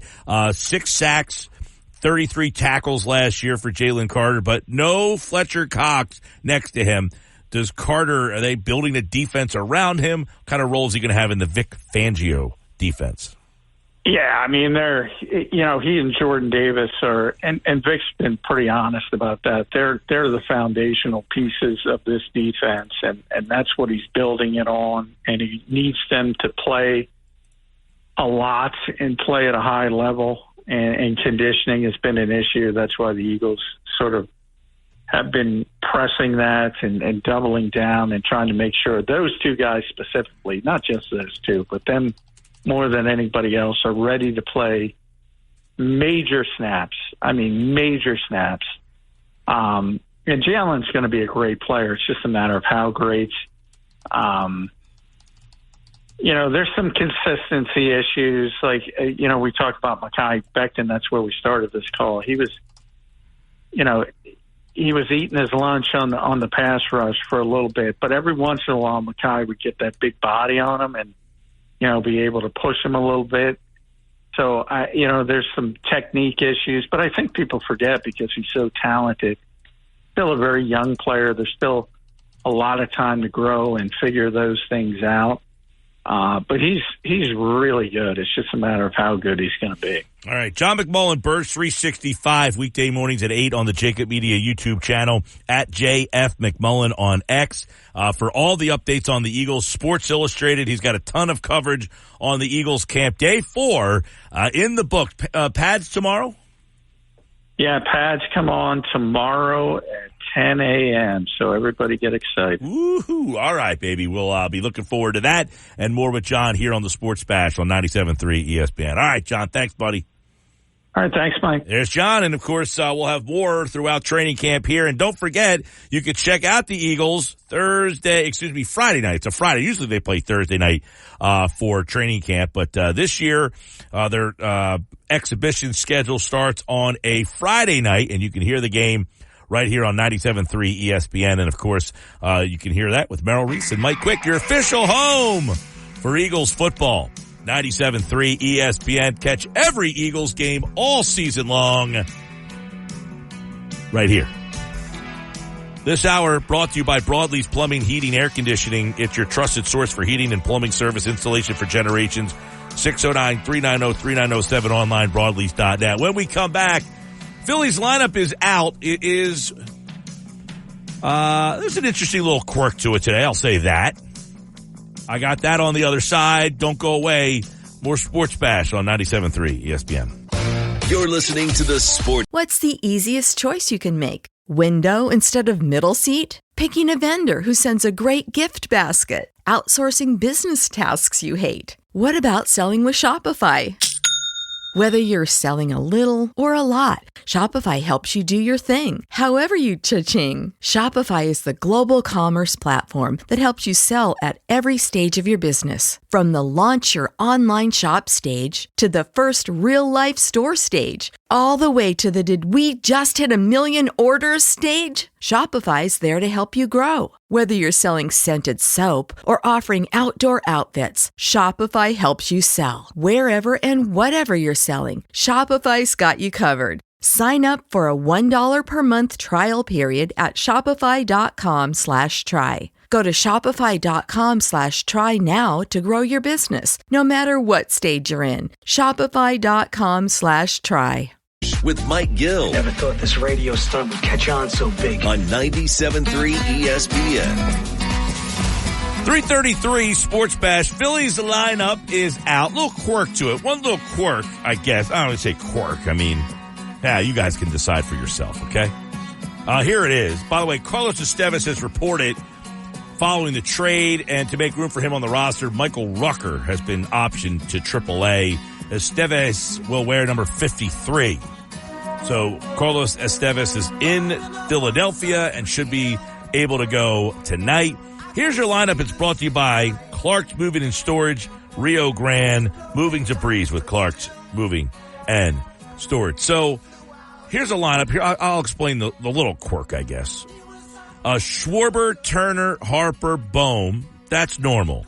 Marsh in the 5-hole. He's gone from 8 now to 5. Realmuto, Castellanos, Stott, Hayes. Batting 9th is Austin Hayes. Now, yesterday, Hayes was in the 7 spot, I think. And now today, he's back in the 9-hole. So it seems like Hayes and Marsh are going to be moving based on where, who's pitching and all that stuff. But what about Marsh going from 8 one day to 5 the next day? My perspective, Mike, and maybe I'm wrong, but you tell me if I'm wrong, but I think the Phillies are realizing they're struggling to get consistent hitting out of this lineup. They know who their 4 best hitters are, and they're trying to find what the right combination is for the rest of the lineup. Well, I get the whole righty-lefty thing. Everybody brings it up about Marsh. Why doesn't he play more? Stott. People are upset about Stott not playing more. The answers are simple. Neither one of these guys hits lefties. Correct. But I guess the Phillies are saying, if you're going to do what you do against right-handers, we're okay putting you in a prime position in the lineup, and that's what the message was today. They're putting you in the 5-hole. So they're not saying, hey, you're in a situation where you're not helping us, where you're inconsistent, so we're going to move you up, keep you in a spot. No, right. If you're against a righty, we'll move you into that's a pretty big spot in the order, a pretty big protective spot in the order. It is, but I look at it as this is a statement by the team. I think this is the organization, whoever, I know fans out there love to blame Rob Thompson for everything, good and bad. You and I both, Mike, know that it's an organizational decision with these lineups. I think the organization is telling everybody that, look, we know that we are scoring less than 4 runs a game in our last several losses. We know that we are struggling to get consistent offense. So what can we do to shake things up? And we know that we're not going to upend the top 4, right? We know that who our top 4 is. So where else can we shake things up? We take Rojas out. We put Hayes in against a righty. We were playing the Yankees for the next 3 games. Hayes knows the Yankees, right? We're trying to see what might work here. Marsh, by the way, against righties, 275, 10 homers, 36 RBI, 350 on base, 480 slug. Against right-handed pitching, is Brandon Marsh adequate enough to be your number 5-hole hitter? Like, if I tell you, can you win the World Series if Brandon Marsh is hitting 5th in your lineup? Last year, it was Bryson Stott who had that role, really. He was the guy, and you might say to yourself, all right, well, we weren't good enough last year with Bryson Stott hitting in that spot. So this year, you got Brandon Marsh hitting in that spot right now. Is that good enough? Like, I guess the one thing is that a quirk that I'm a little surprised by is that it's not Realmuto hitting in the 5-hole. I thought maybe, okay, Marsh hits in the 6th spot, Castellanos 7, Stott, and then you go left, right, left at the end. But they're bumping Realmuto down a spot here, and there's where I thought the quirk was, because, by the way, Marsh against lefties this year, 154, a 220 on base, a 173 slug, awful, 26 strikeouts, in 52 at-bats. He has struck out more than 50% of the time, pretty much, against left-handed pitching. In fact, he has 8 hits all year against lefties. 1 was yesterday, and 1 of them was a double. By the way, to my thought about Austin Hayes, Hayes has played 56 games against the Yankees in his career, 52 starts. He has 9 homers and 29 RBI in those games. Now, he's only batting... These games are at Yankee Stadium, right? Tonight? Are they in Philly? Citizens Bank Park. Oh, okay. I thought they were at Yankee Stadium. So they are at home. Yes. This is the home game. Yes. I was right the first time. Okay. So go ahead about Hayes. No, but Hayes, he has 52 starts, 56 games overall, 9 homers and 26 RBI against the Yankees. Now, it's only a 244 batting average, but still, that's some serious production against one team. By the way, JT Realmuto against right-handed pitching, struggling this year, 225. Against lefties, he's hitting 301. So maybe that's one of the things that the Phillies said, all right, Realmuto, kind of to go off what you were talking about, Josh, was they are still trying to figure this lineup out, how it fits together the best. And injuries have kind of marred their opportunity to do that throughout the year. Correct. You've had Turner out, so you had to move Realmuto to 2. You had Harper out, so you had and Realmuto at the same time. So, and Schwarber too, by the way. Schwarber, yeah. So you had three key guys all really missing at the same time. Yeah, four, really. And really, that was the time when Trey Turner got on that Fuego streak where he was just hitting bombs and doing all kinds of stuff. Yeah, I mean, so I get the hard part of trying to get a lineup that kind of fit together when you just haven't had the pieces all together. But now you got August and September to kind of figure out. Yeah. You know, and I guess I got to ask this question, which I can't even believe I'm asking. Uh-oh. Is this wild to ask? Go ahead. Is Castellanos a candidate for the 5-hole? I think he has to be in the conversation at least because, yes, he is a Jekyll and Hyde hitter, but he's been much better the last couple months than the first 2 months of the year for 100%. Think about this. Bryce Harper has 24 homers. Kyle Schwarber has 22. Third on the team right now with 15 homers is Nick Castellanos. There it is. To make an argument that Castellanos really should be considered. Now, the problem is we all know what Castellanos is, and we just probably don't trust him enough based on that. But his splits against righties, he's 235 with 8 homers, and against lefties, he's 257 with 7 homers. His numbers are almost identical on both the lefties and the righties. He's hitting 20 points higher against lefties, but his power numbers against lefties and righties are almost the same. So is Nick Castellanos a guy that the Phillies need to think about in the number 5 hole? And if that's the case, is that good enough? It goes back to the same question. If Nick Castellanos is hitting in the 5 hole, if Brandon Marsh is hitting in the 5 hole, is your team good enough? I think so because of the fact that you're not asking just those guys to save the lineup. It is still a 9-man lineup, and we've already seen with the Phillies that where a guy is in the lineup doesn't really reflect on traditional baseball, right? They don't lean into, 1990s baseball where it's like Manny Ramirez and Albert Bell have to be the 4-hitter. You know what I mean? All right. So that's tonight's lineup for the Phillies. It's brought to you by Clark's Moving and Storage. Madden Football put out its rankings for the for all the positions. Oh, joy. Top 15 wide receiver numbers. Someone's going to be mad. The rankings. What do you got? I'm assuming Justin Jefferson is number 1. Justin Jefferson is number 2. Really? He's got a 98. Let me guess. Tyreek Hill is number 1? Tyreek Hill, number 1. Ah, good grief. What else? This is the problem with these rating systems. What else you got? I am going to say A.J. Brown should be in the top 5. A.J. Brown, number 4. All right. If he's number 4, yep. I'm going to guess number 3. I don't think you're going to get this. I'm just going to put that out there. Number 3. Yep. That's interesting. Not Jamar Chase. Jamar Chase is number 7. Really interesting. 93 is his overall. Hill 99, Jefferson 98, A.J. Brown 95, Jamar Chase 93.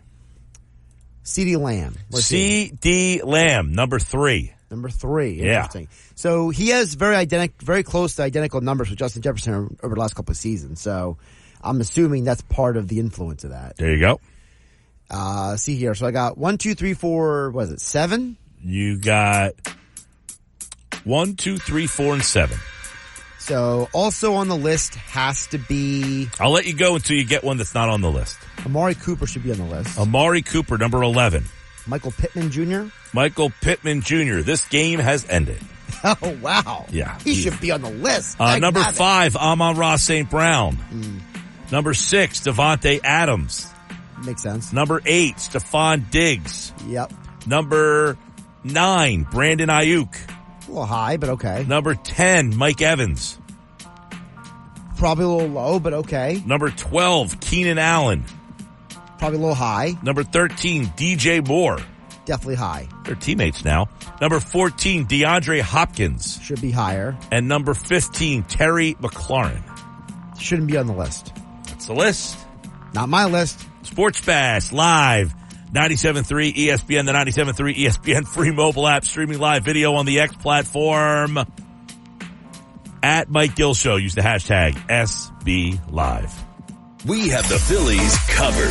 Bounces to Turner at short, who throws across his body to Harper at first, and another 1-2-3 inning for Zach Wheeler. Get the best Phillies baseball coverage on the Sports Bash with Mike Gill on 97.3 ESPN.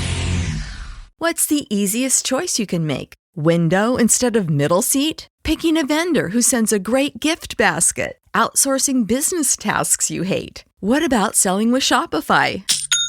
Whether you're selling a little or a lot, Shopify helps you do your thing, however you cha-ching. Shopify is the global commerce platform that helps you sell at every stage of your business. From the launch your online shop stage to the first real-life store stage, all the way to the did we just hit 1 million orders stage. Shopify's there to help you grow. Whether you're selling scented soap or offering outdoor outfits, Shopify helps you sell. Wherever and whatever you're selling, Shopify's got you covered. Sign up for a $1 per month trial period at shopify.com/try. Go to shopify.com/try now to grow your business, no matter what stage you're in. Shopify.com/try. The Sports Bash with Mike Gill on 97.3 ESPN and the free mobile app. Joel Embiid stinks right now. Joel Embiid has been so bad for the United States team, and I'm a little confused as to how Steve Kerr, Eric Spoelstra, and Ty Lue, who outside of Greg Popovich, if you said to me, name the 3 best coaches in the NBA, it's those 3. Still think he should be on the team playing as much as he's playing right now. Evan Cohen this morning on Unsportsmanlike, Joel Embiid stinks right now. And he's not really wrong. He's just a bad fit with the style of play that the American team is playing in the international competition that is the Olympics, right? He was terrible yesterday. They got him in the game and took him right out, and things just kind of never got going for Joel. And quite frankly, I don't care. We talked about this with Evan Cohen when Evan was on a couple of weeks ago. And I said, look, I don't even want to see Joel Embiid on the court. Just practice, get around some of the guys out there, get around the culture of these guys who have been champions. But I don't want you to actually play. I don't want you to risk the possibility of getting hurt. Now, he made a shot last night. I was laughing because yesterday there was a report, I guess, that Embiid missed practice. He was sick or had an illness. And, of course, they're playing Serbia, and Serbia has Jokic, and they're saying maybe he just didn't want to play against Jokic. Look, Embiid, whatever he does in these Olympics, it doesn't matter. You know, one of the things for Joel is to get in better shape, to get healthy. I don't know what they're doing in the Olympics. Quite frankly, Jason Tatum didn't get a minute. He didn't play 1 second. Is anybody concerned about Jason Tatum? Of course not. So I think this for Embiid is more of the experience of being there around these guys than it is whatever you were hoping to get out of this thing for him. You know, yesterday he had the N1, and basically that was his day.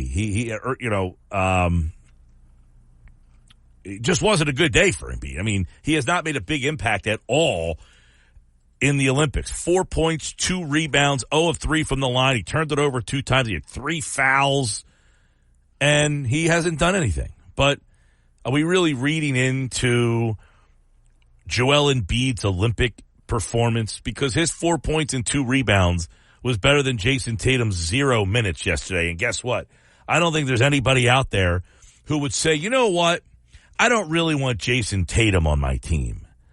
You know, Jason Tatum can't get on the court in an Olympic game. So therefore, I don't really think he's any good. Let's just not read into this at all right?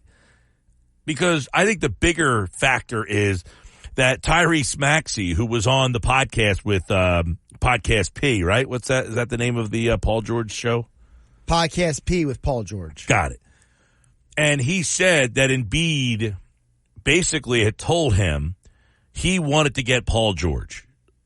That's the biggest thing of the offseason. It's not Embiid's performance in the Olympics. It's his performance in being able to get Paul George to come play in Philadelphia.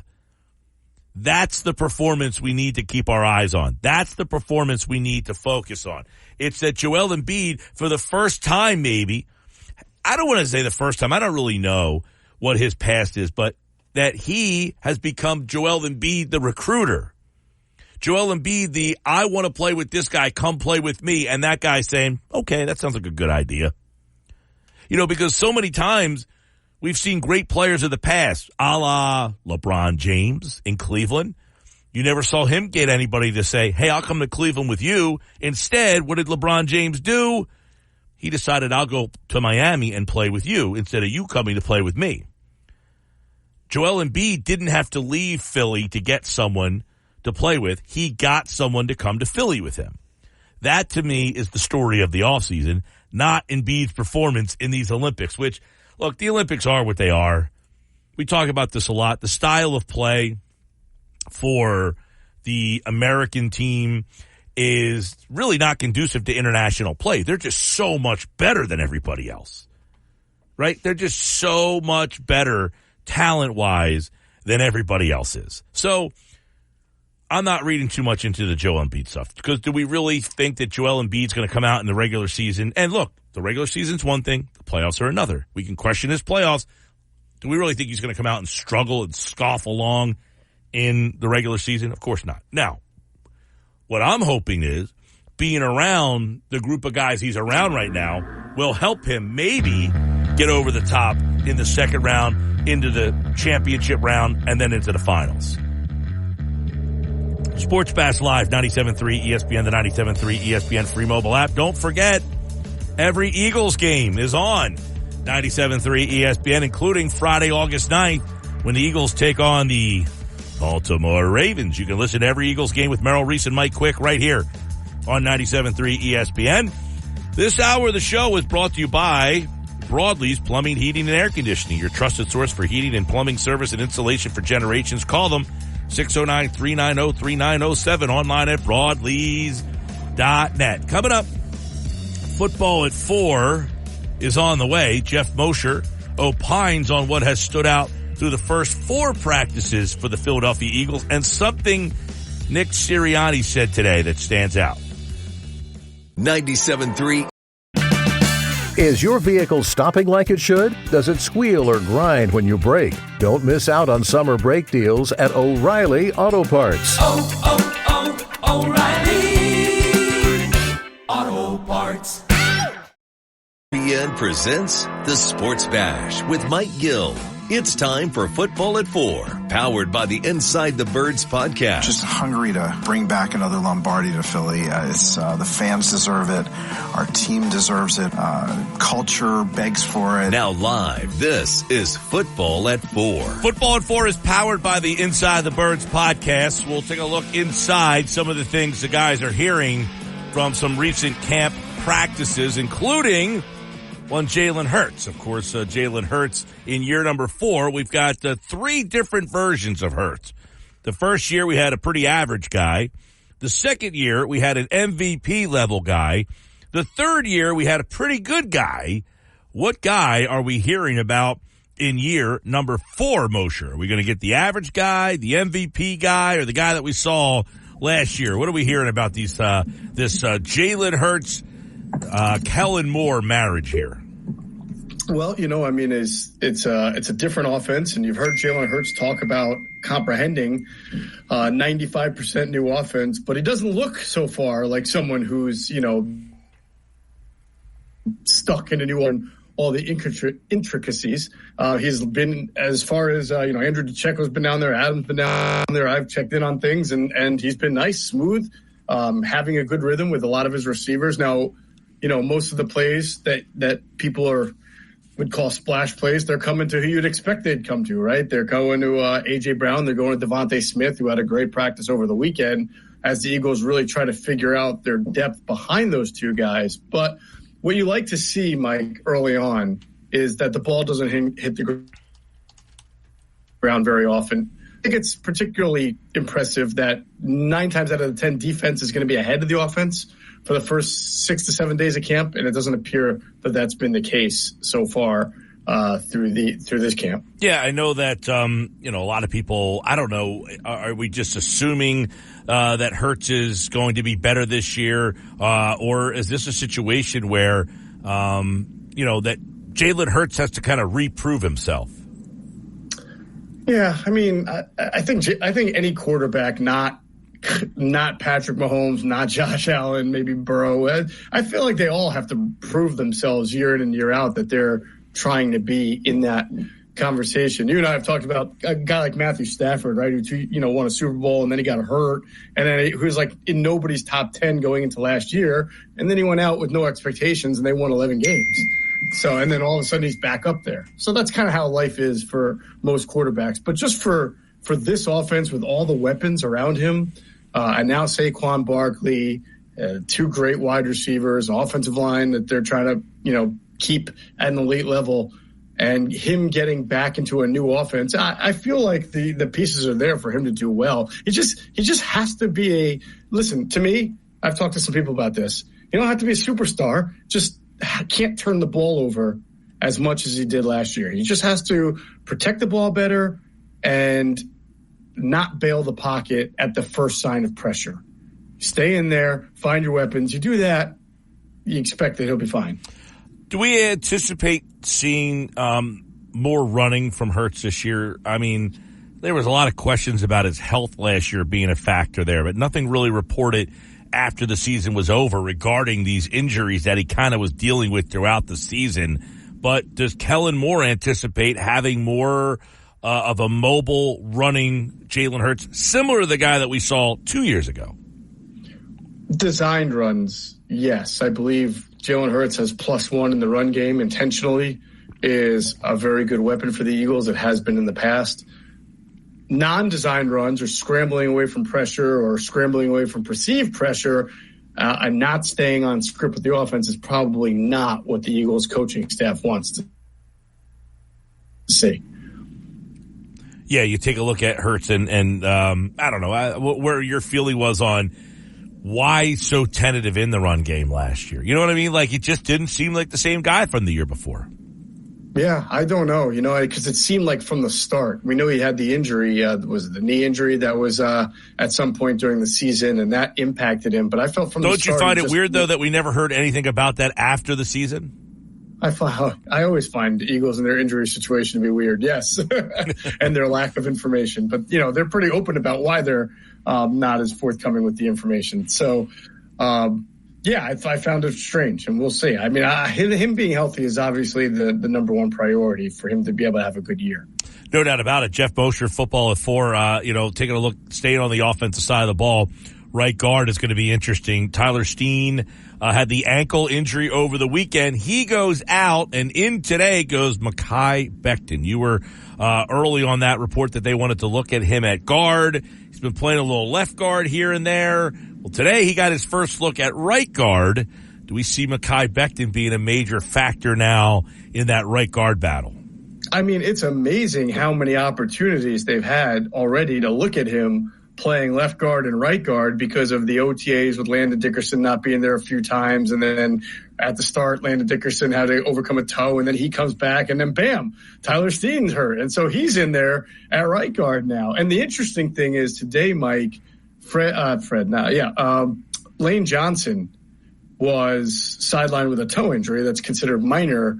And you could have played Mekhi Becton at right tackle and then put like Darian Kennard at right guard or Matt Hennessy or something like that. But no, they wanted to continue to look at Mekhi Becton at right guard. So they put Fred Johnson at right tackle and continue to give Becton a look. As I was told throughout the first few days, he was doing okay. Nothing great, nothing terrible. Obviously this is a new situation for him. I get the feeling that this is someone that Stoutland is really pounding the table for, because again, you just don't see a whole lot of 6'8", 350 or whatever pound guards like that. He was a tackle his entire life. But this is what training camp's for. This is the experimentation. And if it works, Jeff Stoutland is once again going to look like a genius. Well, if Jeff Stoutland's pounding the table for him, I would imagine that he's going to get his way. And so, I mean, I said earlier, I don't know if you agree or not, but I have a hard time thinking this guy gives this job up unless he just stinks. Yeah, I mean, and the strange thing is I don't think that they're down on Tyler Steen. Now, him being hurt, certainly not good. And Nick Sirianni said today, he's going to miss a little bit of time. The pads come out tomorrow. There's still plenty of time for Tyler Steen to prove himself. And I still think the Eagles would want Tyler Steen to win the job because that's what they drafted him for. He's been working at it for a year now. He's already started a game. But yeah, the more he's hurt, the more opportunities Becton's going to get. And because of Becton's pedigree and because of his size, and if he has Stoutland in his corner, the more opportunities he gets, right. That's not going to be great for Steen, especially if Becton looks like he can play the position. Jeff, I think one of the biggest stories that is, not talked about a whole heck of a lot is the retirement of Kelce and the replacement, Cam Jurgens. What are we hearing about Jurgens in that role and how different that look is with Kelce out and Jurgens in? I tell you, it's another position where you analyze it differently once the pads come out, and then also once the defense starts to get a little bit more intricate, when Vic Fangio himself gets less into the experimental mode of trying to mix personnel and find out who's there, and then more into the schematic role as camp goes on. But in petty, how guys move. And Cam Jurgens, he was drafted because he was such a great athlete, a guy who played tight end and moved to center. And they thought he had, and I would love to stop doing this myself, right? Just bringing up the whole Jason Kelce comparisons. But they thought he had a similar type of athleticism, if not better, athlete than Jason Kelce. So what we've seen through camp, what I've been told, is that he's moved really well and has really taken to the movement required at that position. You're talking about kicking out into the second level or blocking out on the wide zones and the inside zones, your reach blocks, your cover ups and everything like that. And that's his strength and forte, the ability to get out there quickly and get in front of guys to create space. And so that's been demonstrated so far. And when the pads come on, Mike, and we get deeper, then we'll figure out how's he doing,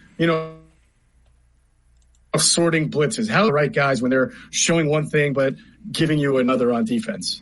Yeah, Jurgens, and it'll be interesting because you got Jurgens playing center, which is new, and now he's got a different right guard next to him almost every single day. How impactful is that? Yeah, well, I would think that's pretty impactful. I mean, at the end of the day, a center's got to do a center's job, and the right guard's got to do the right guard's job, and the communication should be there. They're standing next to each other. But you're right. It's a far cry from years ago if you had Kelce and Seumalo next to each other, where they probably didn't – the communication was probably there they probably just looked at each other and knew what they were thinking. All right, let's go on defense. A lot more stories on the defensive side of the ball than on offense, and one of the big ones is James Bradberry. And, Bradberry came out this weekend and I thought was, pretty open. He said, look, I stunk last year, essentially, and I asked him, I'll go play safety, kind of reading the writing on the wall there. What are we hearing about his transition to safety over the first couple of days here? Do we really think he's a factor in that safety position battle? Yeah, I'm definitely in the camp skeptical on James Bradberry at safety. I mean, I admire his, decision to go to the coaching staff and say, let's try this. I admire the coach. I think the coaching staff is making a smart decision as far as saying, sure, let's give it a whirl and see what you got there. Vic Fangio did say he was still going to practice at corner along here in camp at some point as well. Had a nice pass breakup today, but Mike, I always like to boil things down to the reality of a situation. And it's not just where you are and where you're playing. It's who you are, your age, your contract situation, and what's at your position ahead of you, right? So I got to think season opener, your starting safeties are going to be C.J. Gardner-Johnson and Reed Blankenship. And I'm believe that at some point in training camp, Sidney Brown will at least come off PUP and start practicing. He may not be 100% by the opener, but he is going to be at some point this season in that safety mix, and they drafted him in the third round. So is James Bradberry at $13 million a year going to be the fourth safety on the team? I have a hard time seeing that. To me, it's worth it if he's starting, if he's able to beat out Reed Blankenship and Sidney Brown, but again, then that goes back to why do you want him starting safety? He's, well north of 30s, not fast or dynamic anymore. You have Sidney Brown. You have Reed Blankenship that you gave a 1-year extension to and paid him a little bit of money. So I don't see how it really fits. I think it sounds nice conceptually, but unless those two guys, Blankenship gets hurt, or unless CJ Gard, there's injuries that you say, well, James Bradbury can start safety for us, then I really don't, and that's not a great situation, but then I don't see any pathway to him being the fourth safety. It doesn't financially make sense, and it age everything. That's a special team spot, fourth safety. No, and ironically today, him and Avonte Maddox were paired up together at the safety spot. You're thinking, man, can you see a scenario where those two guys are on the field playing safety together? I can, but it's just not a good scenario. A lot of guys on IR. Right, exactly. Good point. Jeff Mosher, let's look at the secondary. And what are we hearing? How's that? Everybody was interested and intrigued by the amount of volume of talent there. Is it starting to shake out a little bit through the first week? Yeah, I mean, it's only starting to shake out as far as rotations and guys, getting in there. Keely Ringo has worked opposite Slay. Isaiah Rodgers has worked opposite Slay. More Ringo lately. Quinyon Mitchell, like most rookies, even first-rounders, they get worked in slowly. They got to prove they can handle what you give them at the start before you start moving them into more prominent roles. But again, pads will come out, and I think that will help separate the guys who are going to be fighting for backup jobs and the guys who are going to be fighting for starting jobs. And, don't forget about Eli Ricks. Got a lot of experience last year. He's a physical guy. Wouldn't put him on my top 3 to compete for that job. But again, when the pads come out, things change. Yeah, and, we're all kind of keeping our eye on the safety spot and what kind of combinations. We know one guy is going to be Slay. It's just, is it Rodgers? Is it Ringo? Is it Mitchell? What happens with Cooper DeJean and how that injury kind of factored in to all this? So secondary, we would imagine, Jeff, that, I don't know, the actual 3 games might have a role in who makes the team at that spot. As far as the roster spots, yeah. I don't know that you're going to see Quinyon Mitchell play all 3 and Darius Slay play all 3, but I don't know, Rodgers, Ricks, Ringo, all those guys. Do they want to, and there's other guys, Josh Jobe, and, there's just so many guys there. How do you make the decision of which ones stay and which ones go? Yeah, no, I think it's a tough one. So I agree with you. It wouldn't surprise me if almost all your corners outside of Darius Slay played in the preseason games, including Quinyon Mitchell. Linebacker, Devin White, Nakobe Dean. When you look at the linebacker, what's the intel there on how that thing is starting to shape up? Well, first thing about Nakobe, Mike, is, and I don't know if you've seen any footage yourself or pictures or anything, the guy is a lot bigger. I mean, he definitely put some good muscle on this offseason. Lower body, upper body, and that's good because he's one of those guys like Nolan Smith also that needed to get stronger, needs to hold up because he didn't hold up last year. But, the other thing that you hear, and I wrote about this over the weekend on InsideTheBirds.com, is that Nakobe's showing up as a blitzer. All right, Devin White, we know he's a very good blitzer. We're seeing him and Zach Bond and all 3, Ben Van Sumeren also at times blitzing so far. What does that tell you? Are the Eagles going to start blitzing like crazy? No. I wrote a column about it. Vic Fangio is a big proponent of what you call sim pressures, where you bring a linebacker as a blitzer a little bit late right after the snap, and then you drop one of your overhang defenders, maybe sometimes a down lineman, but usually an overhang defender. So you're really just sending 4, and it looks like a blitz because the linebacker's coming at the quarterback, but you've got an overhang guy dropping. So it's still just a 4-man rush. It's been a big part, and nobody did this better last year than the Baltimore Ravens with Mike McDonald. He was he was a big sim pressure guy, big disguise and deception guy. And Vic Fangio has been doing that for decades and even more so last few years. So I believe this I believe this is a nice compromise, right? Because fans are always calling for blitzing. The Eagles finally have some linebackers, inside linebackers, who have a nose for getting to the quarterback. And so you're going to see that, but they're not going to be a lot of 5- and 6-man rushes. At the end of the day, they're going to be 4-man rushes, and then we'll just have people groaning about overhang players dropping into coverage instead. Yeah, exactly. I was going to say, the flip side of that will be, why is so-and-so dropping in to 100%. Coverage there? Yes. Jeff Mosher, Inside the Birds podcast. They've got plenty of intel on these first couple of practices, and we're going to have the pads. You just mentioned probably 3 or 4 times how some of these battles get impacted by the pads coming out. Well, that starts tomorrow at the NovaCare Complex, and we'll see which battles start to emerge there. But I guess the key ones right now, the right guard spot, due to injury, what happens there? Secondary, we know a whole heck of a lot. One we didn't hit on the offensive side of the ball is the wide receivers. We know 2. What about 3 and 4 and maybe 5?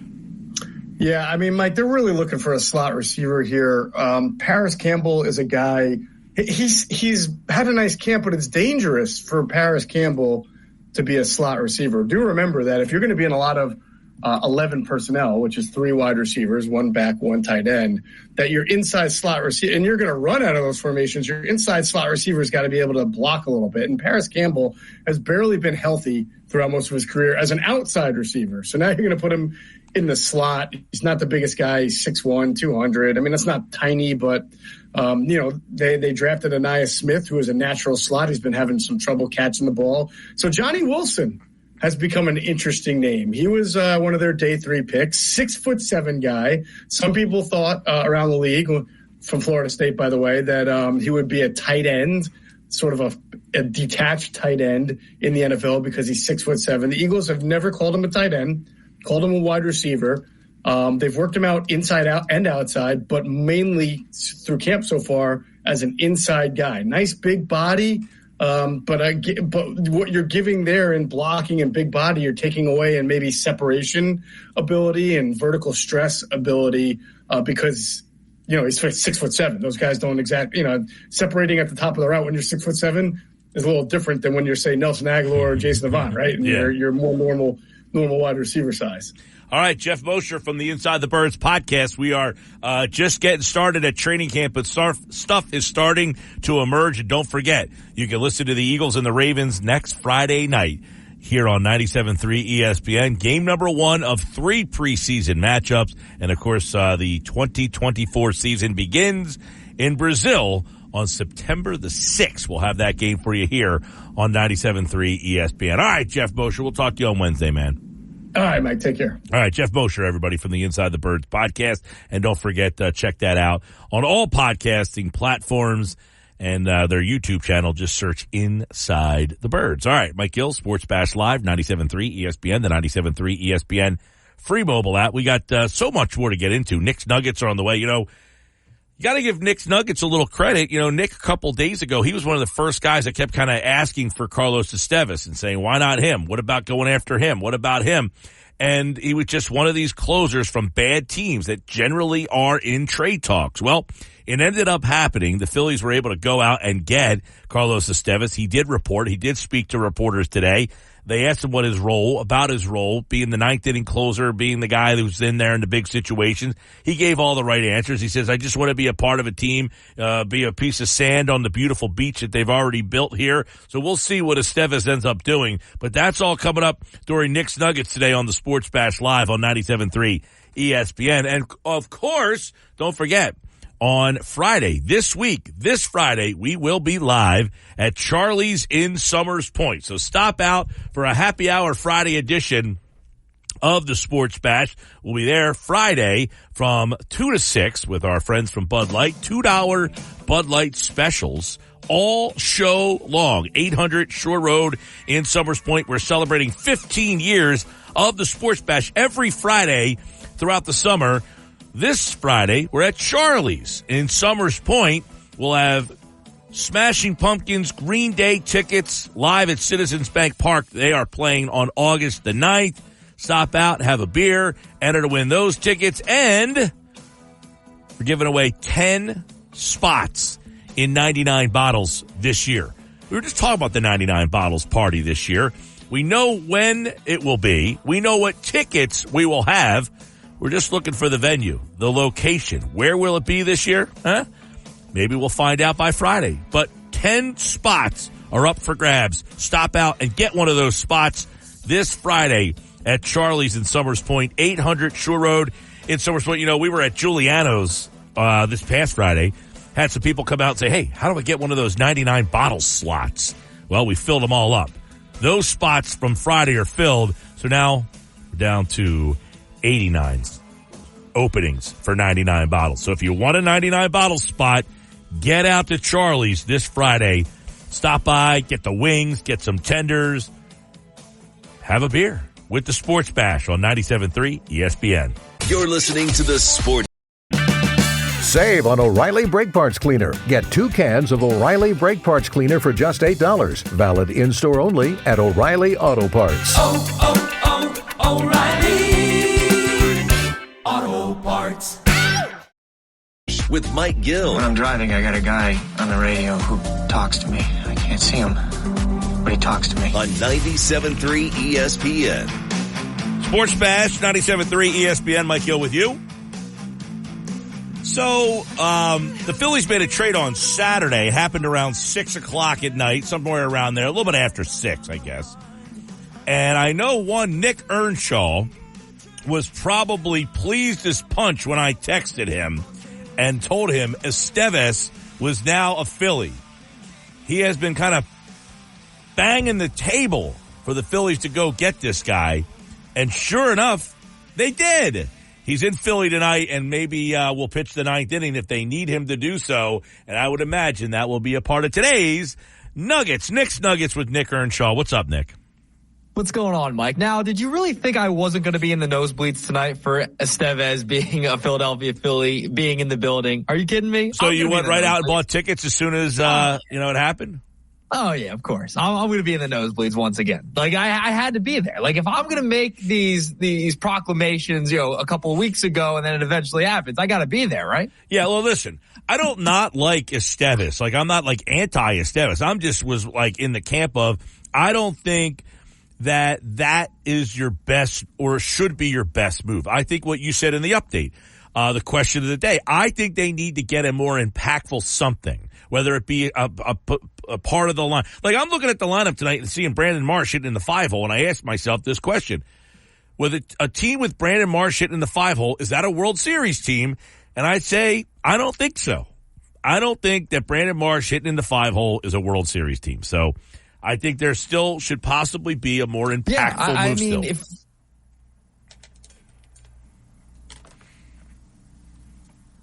Yeah, I got you back. No, I think with the Phillies, with Estevez, you bring him in. That was the best move they made so far. I think it's the best move on the market, right? I think they still need to go out and get another arm. I'm with you in the sense maybe you go out and get another bat. You could, because I would rather see a platoon of Austin Hayes and Brandon Marsh out there in left field, and maybe you solidify center field at this point. But I don't think they're going to do that. I think they're kind of set in their ways with their lineup. But when you go to the bullpen, I think they need to go get another arm. You lose Sir Anthony, you replace him with Estevez. It's an upgrade, clearly an upgrade. But if you add another arm out there, another left-hander maybe, possibly, that could be an option for the Phillies. But where I want to start is with the Estevez trade, Mike. And, I heard you earlier today. You were comparing him to Dave Robertson from a couple years ago. I think that's just a mistake. It's just a mistake to compare him to a 37-year-old Robertson who they got the last 2 years, or since 2022, I should say. His numbers have declined in the second half of the year. So I don't think that's a fair comparison to Estevez, who's had second halves in 21 and 22. Last year's the only year that his numbers went down in the second half of the season. So well, I wasn't comparing the players. I was just saying you got a player in Roberts.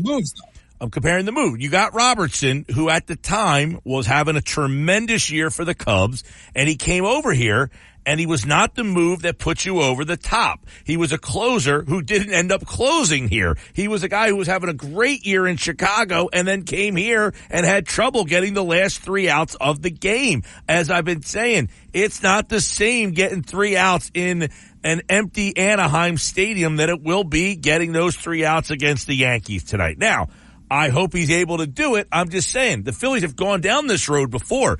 Dave Robertson we looked at the numbers. He was having a comparable year, almost a better year when the Phillies got him from the Cubs. And when he came over from the Cubs, I think we can all classify that as a massive disappointment. Yeah, I'm not saying it wasn't a disappointment. I'm just saying you have to look at their ages as well. Estevez is 31 years old. He's much younger, and he's had better second halves than Robertson has in the last couple of years. So that's what I'm looking at right now. I know Estevez hasn't, pitched in big games. He's only pitched in one playoff game in his entire career. I get that. That's a fair concern. Fair. I just think this is a better move. I think this is a better pitcher than Robertson was at that time, especially with his age, because he fell apart in the second half, and he's done so every single year since then. I think the age is a factor there. Estevez is much younger. I think he's more durable than Robertson. So that's why I think, comparing that move, it's similar in a sense, but I think Estevez is a much. Hey, and if all those things play out, then you got the better deal here. All I'm saying is the Phillies have gotten closers in this spot before to try to help their bullpen, and it hasn't worked out. Now, I'm hoping this one works out better than that one does. Again, getting those last 3 outs. Now, we're not even sure if Estevez is going to close games. That hasn't even been really, there has been no proclamation of this guy's coming in here to close out games for us. So we'll see. Yeah. And that could go along the other senses if they make another move. If they go get another reliever, they add more to this pen, and they haven't been really committal to having a guy locking down the ninth. We'll see how it pans out. We'll see how Rob Thompson utilizes it. And Dave Dombrowski even mentioned it in his media availability when he made the trade that, hey, it's up to Rob on how he wants to use them. So it's essentially up to Rob Thompson on how he's going to utilize Estevez here. But, he's been a closer all year. He's on an 18-inning scoreless streak. I don't think he's allowed more than 5.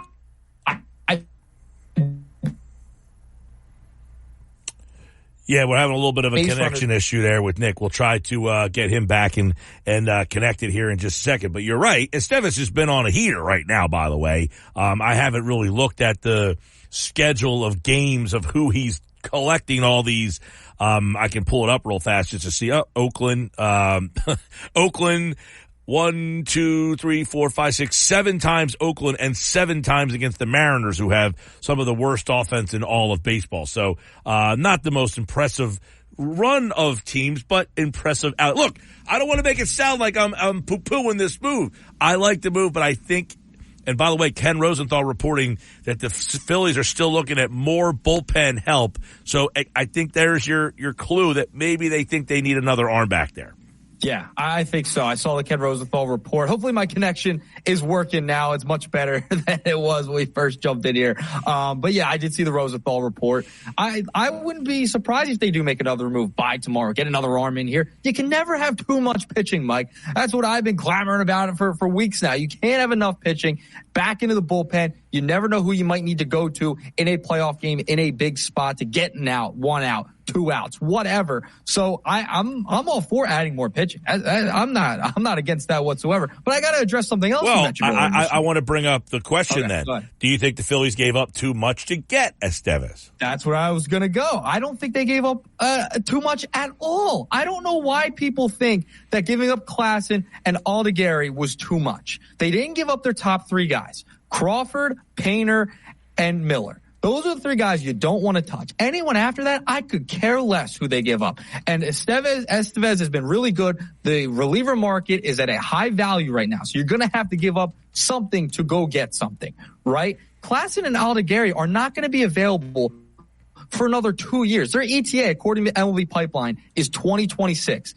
Klassen hasn't pitched above high A. Aldegari hasn't pitched above AA. They're not going to be contributors for years. And also, you have to remember, you have Christopher Sanchez, who just locked up long-term. Ranger Suarez, as well, is young. They're both 27 and 28 years old. You have Wheeler for the next couple years. Nola. They're not going to be contributors to the Philadelphia Phillies. They were expendable. Now, if you want to make the argument that, hey, they could have used them in another deal to maybe get a bat or a Luis Robert, whatever, fine, make that argument. But they didn't give up a ton in this deal. They were not going to be contributors for the Phillies. They were expendable, and they weren't your top 3 guys. I have no issue with what they gave up. I thought it was decent value, to say the least.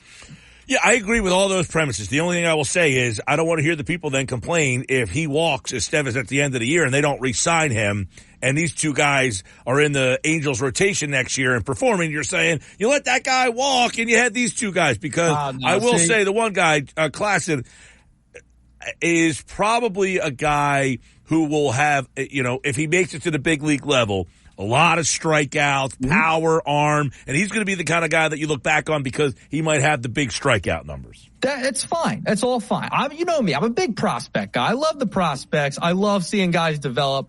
It's not going to happen with the Phillies. The Phillies have their team set for the next couple of years here. It was not going to fit the timeline. Andrew Painter is more important than a Klassen right now, and Alda Gary. That's the guy who's next up in line in this rotation. You have your rotation set for at least the next 3 years. Wheeler, Nola, Sanchez, and Ranger. That's your top 4. Where are those guys going to fit in? You also have Griff McGarry in the minor league system. Mick Abel. Do they want to continue to try those guys out? Who knows? So these guys were expendable. You're trying to win a World Series right this second, right now. You don't have time to wait around for guys like this to develop and worry about it. Make the trade. If Estevez can make an impact right this second and be a big spot and come in a big spot in the postseason, no one's going to care that they made this trade. I agree, and I like it. I don't think they gave up too much. I think it's fair to ask if you're somebody that's wondering if Estevez is going to walk at the end of the season. What's his role? How does he handle these big-time matchups now? I just gave you his last run of games.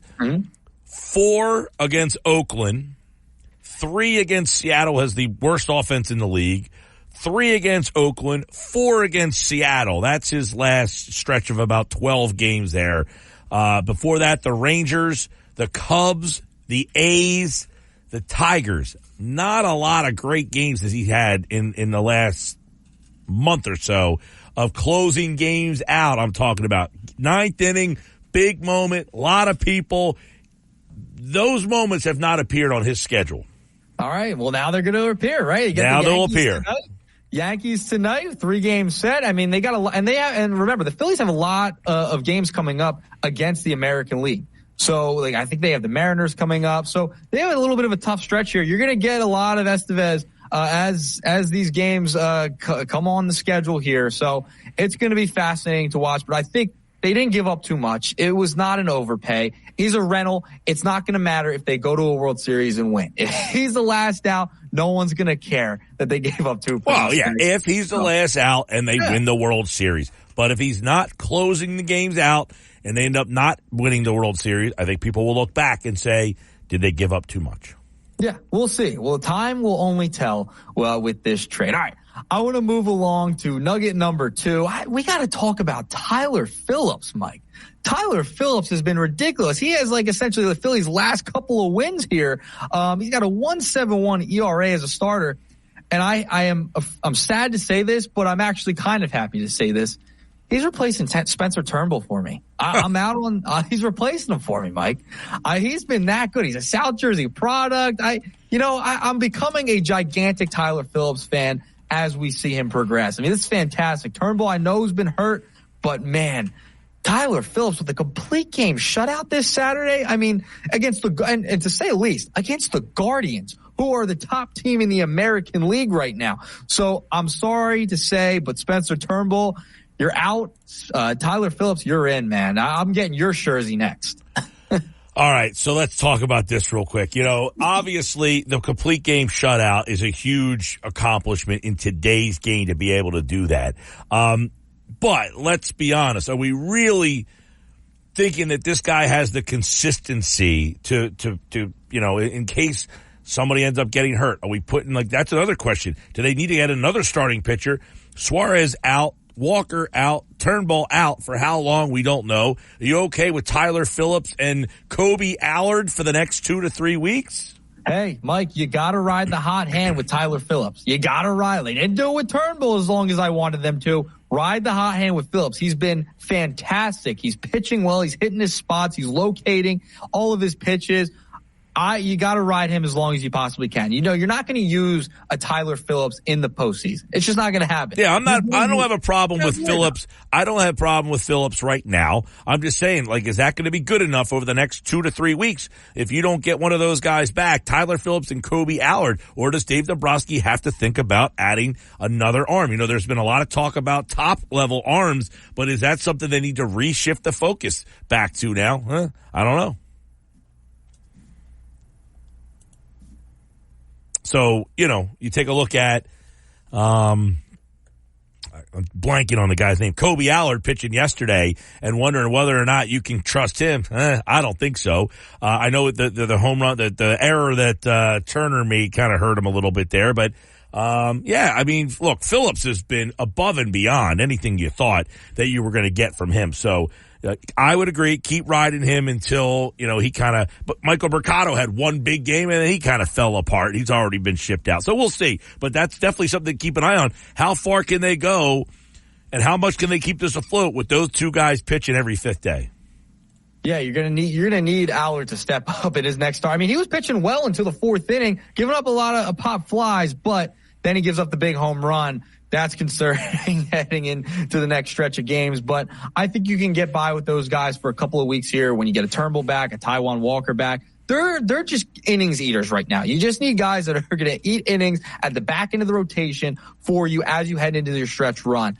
Because, you're not going to use a fifth starter in a playoff series. You might not even use Christopher Sanchez. Who knows where they'll use him? Yeah, I mean, Sanchez would start twice. If all things work out, he would start twice. He would start one game in the NLCS and then one game in the World Series. They're the two times that you would need him. Yeah, so you're not too worried about a fifth starter. You're just trying to get those guys to the postseason. That's essentially what you want to do. Maybe you go bullpen game here and there. They've done that in the past. Maybe Dombrowski goes out and gets a Noah Syndergaard-like pitcher like he did in 22 just to eat innings. I mean, Lorenzen's off the market again. I mean, how many times is he going to get traded at the deadline? He goes to the Royals this year, so he's off the market. I'm going to be fascinated because he kind of mentioned and he kind of said during his media availability that they're kind of set with the roster they have. They can't be. Based on the Ken Rosenthal report we mentioned just a couple of minutes ago, the Phillies can't be set in stone right now. That can't happen. I will say this. I don't think the Phillies want to give up any of I don't think they want to give up their Miller, their Crawford, or their Painter. So I think those three guys are basically not in play if they have to. I think they want to improve the team, but on their terms. That would be my intuition there. Yes, because I mean, you look at the trades they already made. Yeah, like you look at the trades they already made. Anthony and Pache, and like I said, yeah, if you look at the trades they already made, they gave up two guys that really, in their mind, Pache obviously was a nothing burger, and I think they just soured on Dominguez. And then the two prospects, you laid it out well before. When were those guys really going to help you? They're going for it now. So two guys from the current roster that they didn't see as a big part of their plans.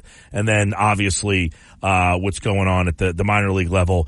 They're not, looking at that right now. They're looking at this team. So with the Phillies do improve, I don't think you're going to see those top three guys, but guys that they feel like, okay, we're okay parting with those guys. I don't think they want to I don't think they want the other team to think they won the trade.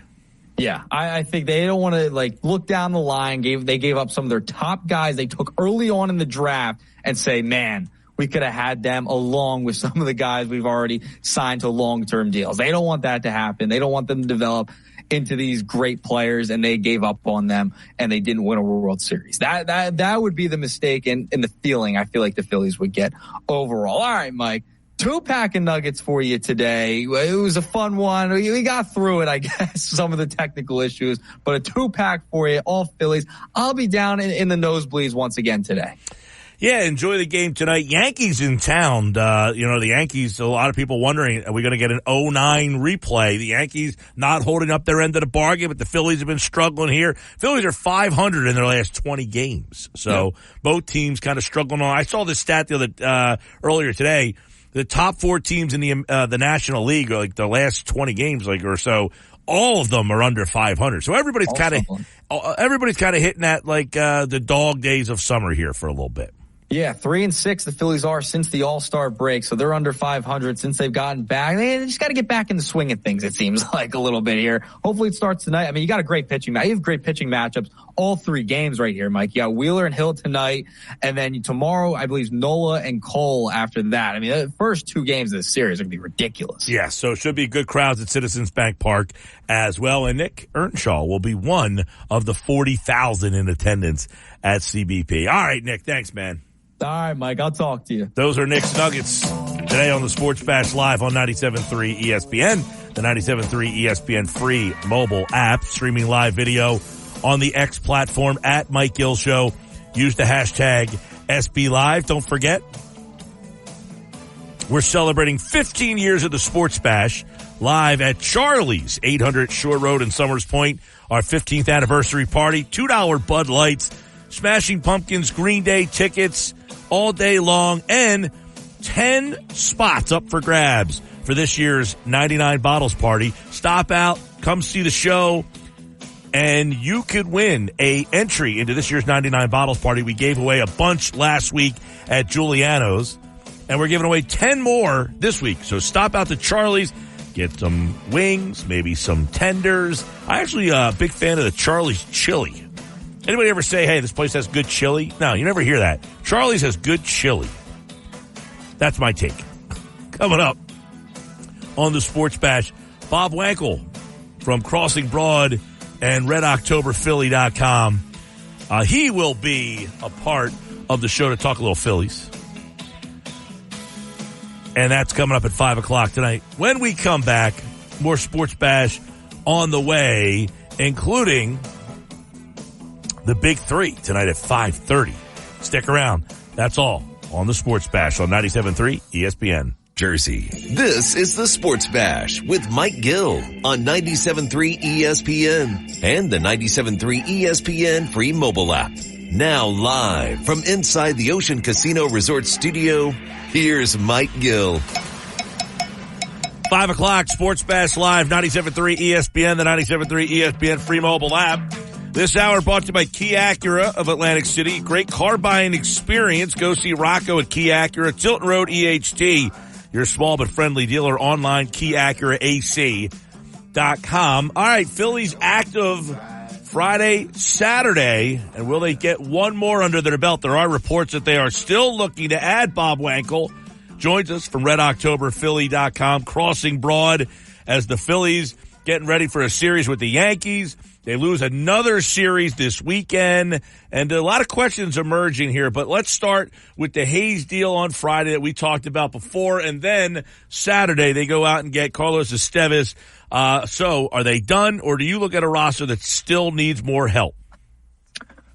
I think they're two separate questions. Are they done? I don't know. Does this roster still need help? I think yes. I think that they're actively trying to bring in another pitcher. How they do that, I don't know. Maybe they get creative and they go starter. And I know people go, wait, what? Starting pitching? They don't need another starter. I think that there's enough concern over Ranger Suarez. You know, he was delayed out of the All-Star break. He's on the IL again. Other side of the back hurts now. You know, do you worry about those innings? If there's an ability to bring in a starting pitcher at the right price, do you do that and create a little bit more flexibility and an overflow and decide maybe we make a move off of that? I don't think that they're going to address the offense again. I think that that part of it's done, which I do think is a mistake, but I do think that they'll try to add another arm. Yeah, I was going to say, do you like that way of thinking? Like, is this finished product offensively? I see Brandon Marsh hitting in the 5-hole. I ask you, Bob Wankel, a team that wins the World Series, is Brandon Marsh a 5-hole spot? No, I don't think so. I think the bigger concern right now is that Brandon Marsh is striking out a ton against both, really just against right-handed pitching, because though he started yesterday against the lefty, he rarely does. Now, maybe they start to give him more looks. He did have a base hit. You got to start somewhere. He's 8 for 52 against left-handed pitching this season. I just think that the idea that Austin Hayes is going to be your everyday left fielder leaves you short. Like, if you went into this and said, Hayes, Marsh, and that is a platoon in left field, and maybe Marsh plays a little bit of center, but there's another guy out there, another viable option that's not named Johan Rojas out there, then I think you have a serious push offensively. As it stands right now, they're going to live and die by their core guys. It's about Kyle Schwarber and Trey Turner and Bryce Harper. I get that. But I think that you have a hole out there. I don't think you have enough out there. And I think you need another bat. And they don't. It doesn't appear right now. Well, haven't they already said this the last couple of years? We're going to go as far as our stars take us, and that hasn't been good enough, right? Yeah, it's like it makes sense. Like, if you tell me that, like, listen, we're paying Bryce Harper a lot of money and Trey Turner a lot of money and JT Realmuto and Kyle Schwarber. And yeah, okay, we're only going to go as far as our stars take us. But, like, you can accept that as truth, or you could say, yeah, maybe so, but like at the same time, let's do everything we possibly can to protect against maybe 1 or 2 or 3 of these guys going cold all at the same time, much like they did yesterday when their 2 for 6 spots in the order went a combined, what was it, 0 for 18? So like, yeah, if I can make my lineup longer and better at the bottom, why wouldn't I try to do that? Right. And you know, I the way it looks like right now, Bob, is, and I don't know what you thought about what they gave up to get Estevez. Some people thought they gave up a lot for a rental player. But to me, it kind of says we didn't give up any of the top 3 guys. We're okay with that. They want to do things on their turn. They want to get better. They want to have their cake and eat it too, it almost feels like. Yeah, a little bit. I mean, listen, what they gave up was, depending on who you ask, somewhat significant. It wasn't a nothing deal. I mean, those 2 guys that they traded away are decent prospects who have really good years and probably would have climbed up the rankings considerably over the offseason. So, especially George Klassen, what he's done. I mean, he's had a really good year. That all being said, they still have their top guys. Me, I guess it's a hedge. It's like, let's get to this off season and see if we have needs or how we might want to address it. Maybe we use some of the capital then. But to me, it's like you are here now in a spot where you should win the division. You could be the 1 seed in the National League and you have a great chance to win a championship. I'm a little bit surprised if they get through this deadline and they don't use any of those top 4 or 5 prospects to get themselves better for right now. Yeah, we're talking with Bob Wankel, Crossing Broad, Red October, Philly. Phillies make the 2 moves. You know, if you said that Austin Hayes is your everyday left fielder and Brandon Marsh and Rojas are playing center field the rest of the way, it also seems, Bob, that you're going to be tinkering this lineup all the time because we saw the other day, Marsh is hitting 5th today, hit 8th yesterday. I know that was, but you're going to be moving the chess pieces. Today, Hayes is hitting 9th, I think it is, or maybe 8th. But you're moving this all around, which basically says you aren't good enough back there. Look, you can win a championship moving and jumbling your lineup. You can win a championship with 1 or 2 spots using platoons. You can. But I would agree with you in that you're hitting Hayes 5th one day and 8th the next because you're saying I don't have a guy that I can just plug in there and let him rip. Like, it's an acknowledgement that in order to get the most out of what we have, we've got to maneuver. We've got to be tactical about it. Yeah. We're not just lining up 8, 9 guys deep and saying, go get them, boys. So when you do that, it is an acknowledgement that, okay, maybe we have the right pieces, but we've got to play it right. You can sit there and tell me that Austin Hayes is an everyday left fielder. There's really no reason to necessarily believe that, though. Like, they also told us it felt like anyway, that the vibe late last year was we need to get better in the offseason. We need to get better in center field. And then February rolls around and it's, well, Johan Rojas is an everyday center fielder. Just because you say that and you want it to be true doesn't mean that it is. Right. And I feel like that there's a little bit of that right now where it's like, yeah, Austin Hayes is an everyday left fielder. Maybe so, but there's really no evidence that supports that. Well, and you can point to there's a former All-Star. Like, let me just say this about 2023 All-Stars. You know who else was a 2023 All-Star? Whit Merrifield. Yeah. Tell me about that. So, like, you know, you can say something, but it doesn't make it true.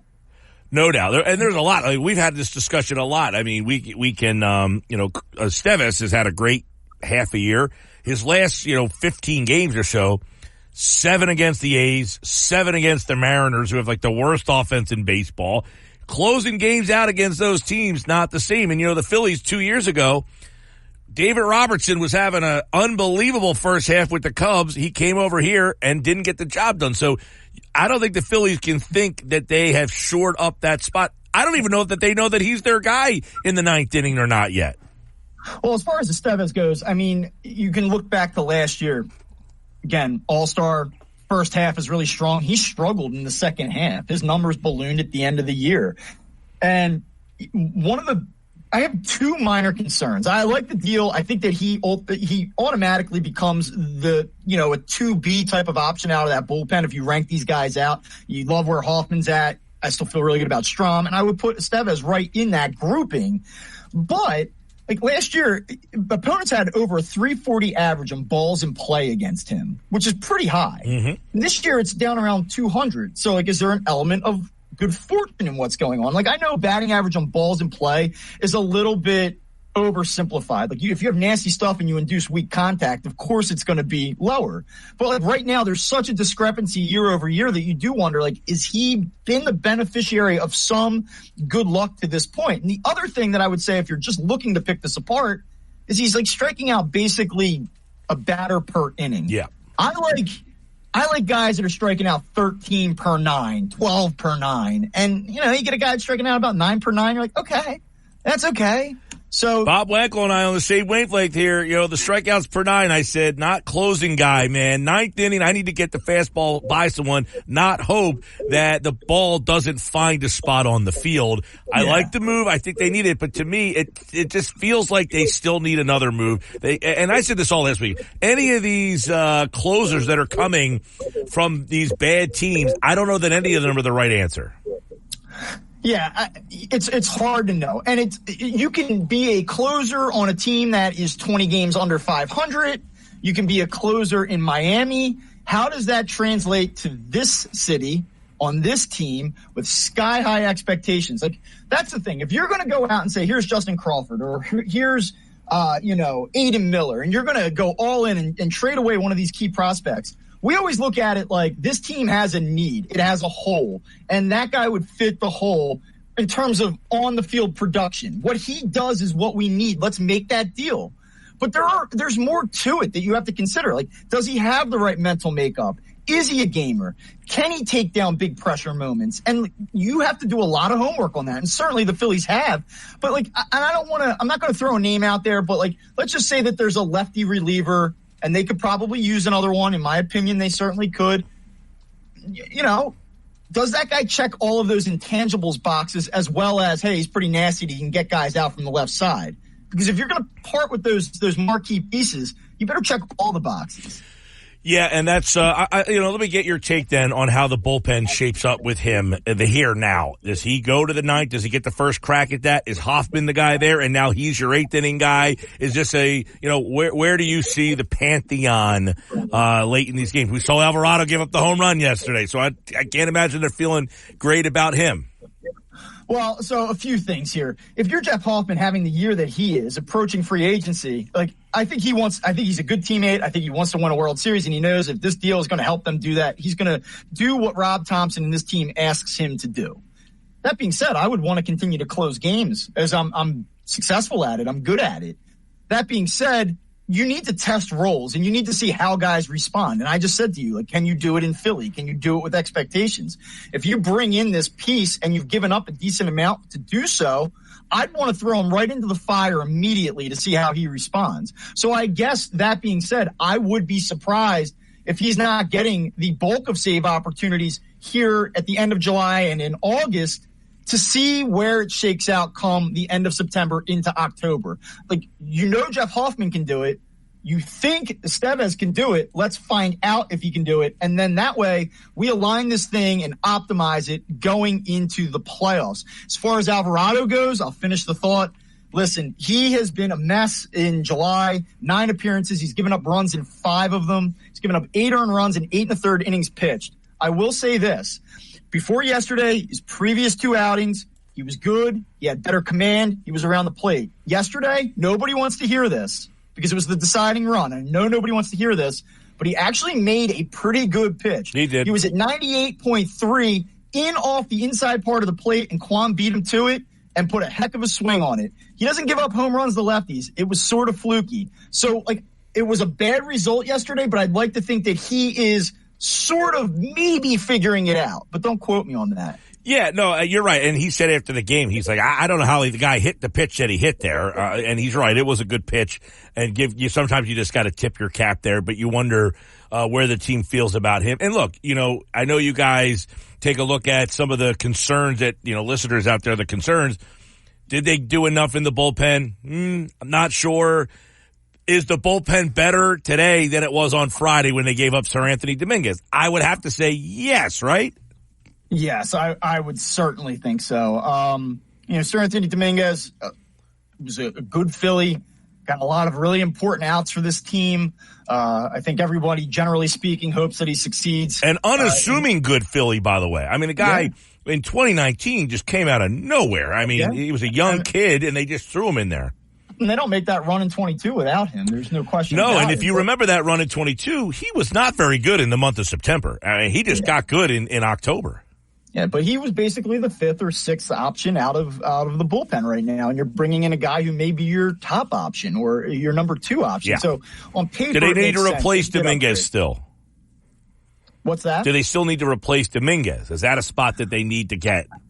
I think it's more about if you're making a move here. I think everything they're doing, it's about kind of getting over the top. So I don't know if bringing in a 6th inning guy per se is what they'd be looking to do. I think it's got to be another guy that you feel like is nasty, that can win a specific matchup for you. But what happens? What happens to the Walker, Turnbull, Phillips, that crew of guys? Well, right now Phillips is going to get some extended run. I mean, with Ranger Suarez out, I think that he stays in. What Taijuan Walker, they talked about it the other day. Like, I was down there and I covered the game yesterday. And I will say this, like, there's all this over the weekend, all this coming out about Taijuan Walker, the great in his bullpen, but he still doesn't have a date. There's no date attached to him, like when we're going to see him again. So until that happens, I don't know that you can put any stock in what you see in his bullpens right now. And then as far as Spencer Turnbull goes, like, that guy was on an all-time heater. We haven't seen him in almost 2 months now. So what's he going to look like when he comes back? And by the way, they didn't really have a defined role for him after they bumped him out of the starting rotation. They were using him in these very strange spots, very infrequently. So if Spencer Turnbull comes back later in August, I think you kind of cross your fingers and see if you can find a role for him, because you didn't when you had him out there last time. So I don't know how much you can count on him right now. I want to quickly dive back into the bullpen here, because there's one guy I forgot to ask you. A guy that I like a lot is Kerkering, but are they losing some faith in Kerkering in some of the bigger moments? I think he's had a rough go of it his last handful of appearances, but I think the larger body of work this season would still, suggest that they're going to be confident in him moving forward. But they have some work to do with him. Like, do they rein it in a little bit? Do they kind of take him out of some of the higher leverage spots? Do they try to let him reset? I mean, the arm is there. Like, he's nasty. He's got great stuff. It just feels like the command in moment. I think that the command of the moment, the command of his pitches more recently hasn't been quite the same. But, there's a little bit of like a rookie wall here too. And he's going to have to push through it, and they're going to have to help him navigate that. And I think it's not unreasonable to expect that he will be able to do so. Yeah, I know that. Look, I thought Kerkering, for me, I would have liked to seen them give him the chance to close games out like in April to see how he had. But I know him; he got a late start, and I don't know that they were ever thinking of that. But I would have liked to see, hey, close some games out in April, see what happens here. And now it's kind of like he's in a weird role where I guess he comes in these like 6th, 7th innings, and if his all speed stuff's not working, he's all over the place sometimes. Right. And those are the days where he really struggles. It just seems that he does not trust his fastball enough. I think that that's a fair assessment. And look, what a weird time for this deadline to happen. I mean, because they are at their low point other than the first 6 games of the season. It's kind of like everything is leaking oil all at the same time here. The inconsistent offense, the bullpen. There's questions in the back of the rotation because of the injury issues. So it's like, here you go, Dave. Try to figure out what you really need to address and what would be an overreaction to address. And that's part of this. Yeah, and look, it's a long season, but over the last, 40 games, they've been pretty average. They have been very average basically since London. They're 10-11 this month. Their bullpen ERA entering yesterday was 6.41. It was the worst in baseball. Some of that was inflated, obviously, because of that debacle of a game going into the All-Star break against the A's, both Michael Mercado and Garrett Stubbs getting pummeled.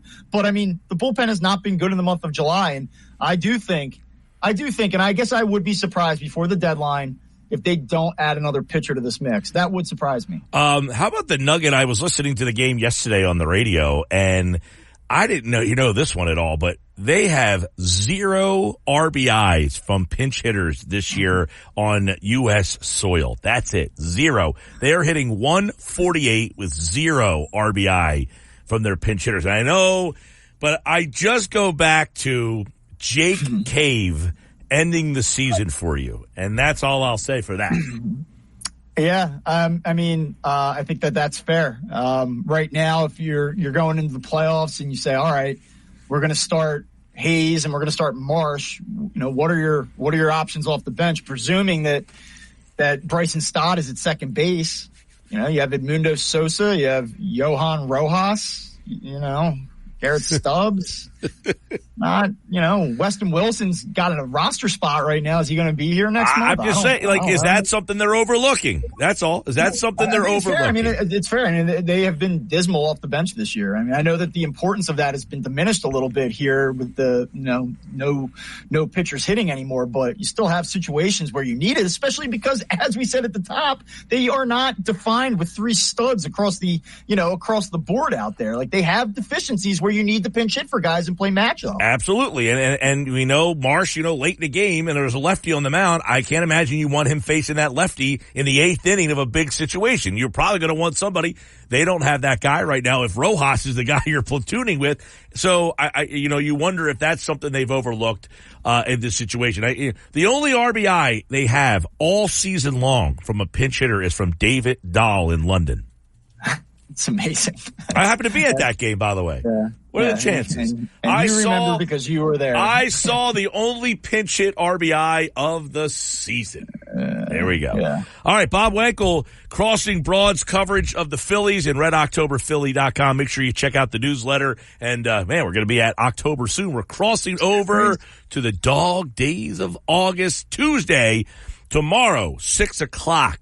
Will be the trade deadline. We'll see if Dave Dombrowski has another move up his sleeve. My intuition, Bob Wankel says, yes, he will. Yeah, I'm with you. We'll see. Good stuff, my man. I'll talk to you. All right, man. Talk soon. All right, Bob Wankel, Red October Philly. Check out the newsletter, of course. You get it for free. It's a free newsletter with all the Philly stuff you need, and you got it right here on the Sports Bash. I'm Mike Gill. This is the Sports Bash. We got a lot more to do, including today's Big Three. And Nick Sirianni spoke earlier today. We'll react to some of that.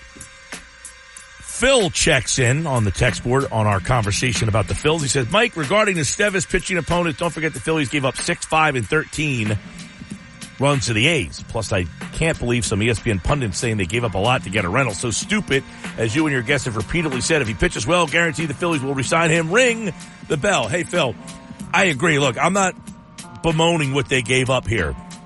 I think they needed a bullpen arm. They got a bullpen arm. What's the bullpen arm going to bring to this team, though? That's the big question. Is he the closer? Is he just an 8th inning guy? If that's the case, I don't want it to be I guess my point is I don't want it to be David Robertson. I need more than that. I need more than what I got from David Robertson. I need more than what I got from Michael Lorenzen.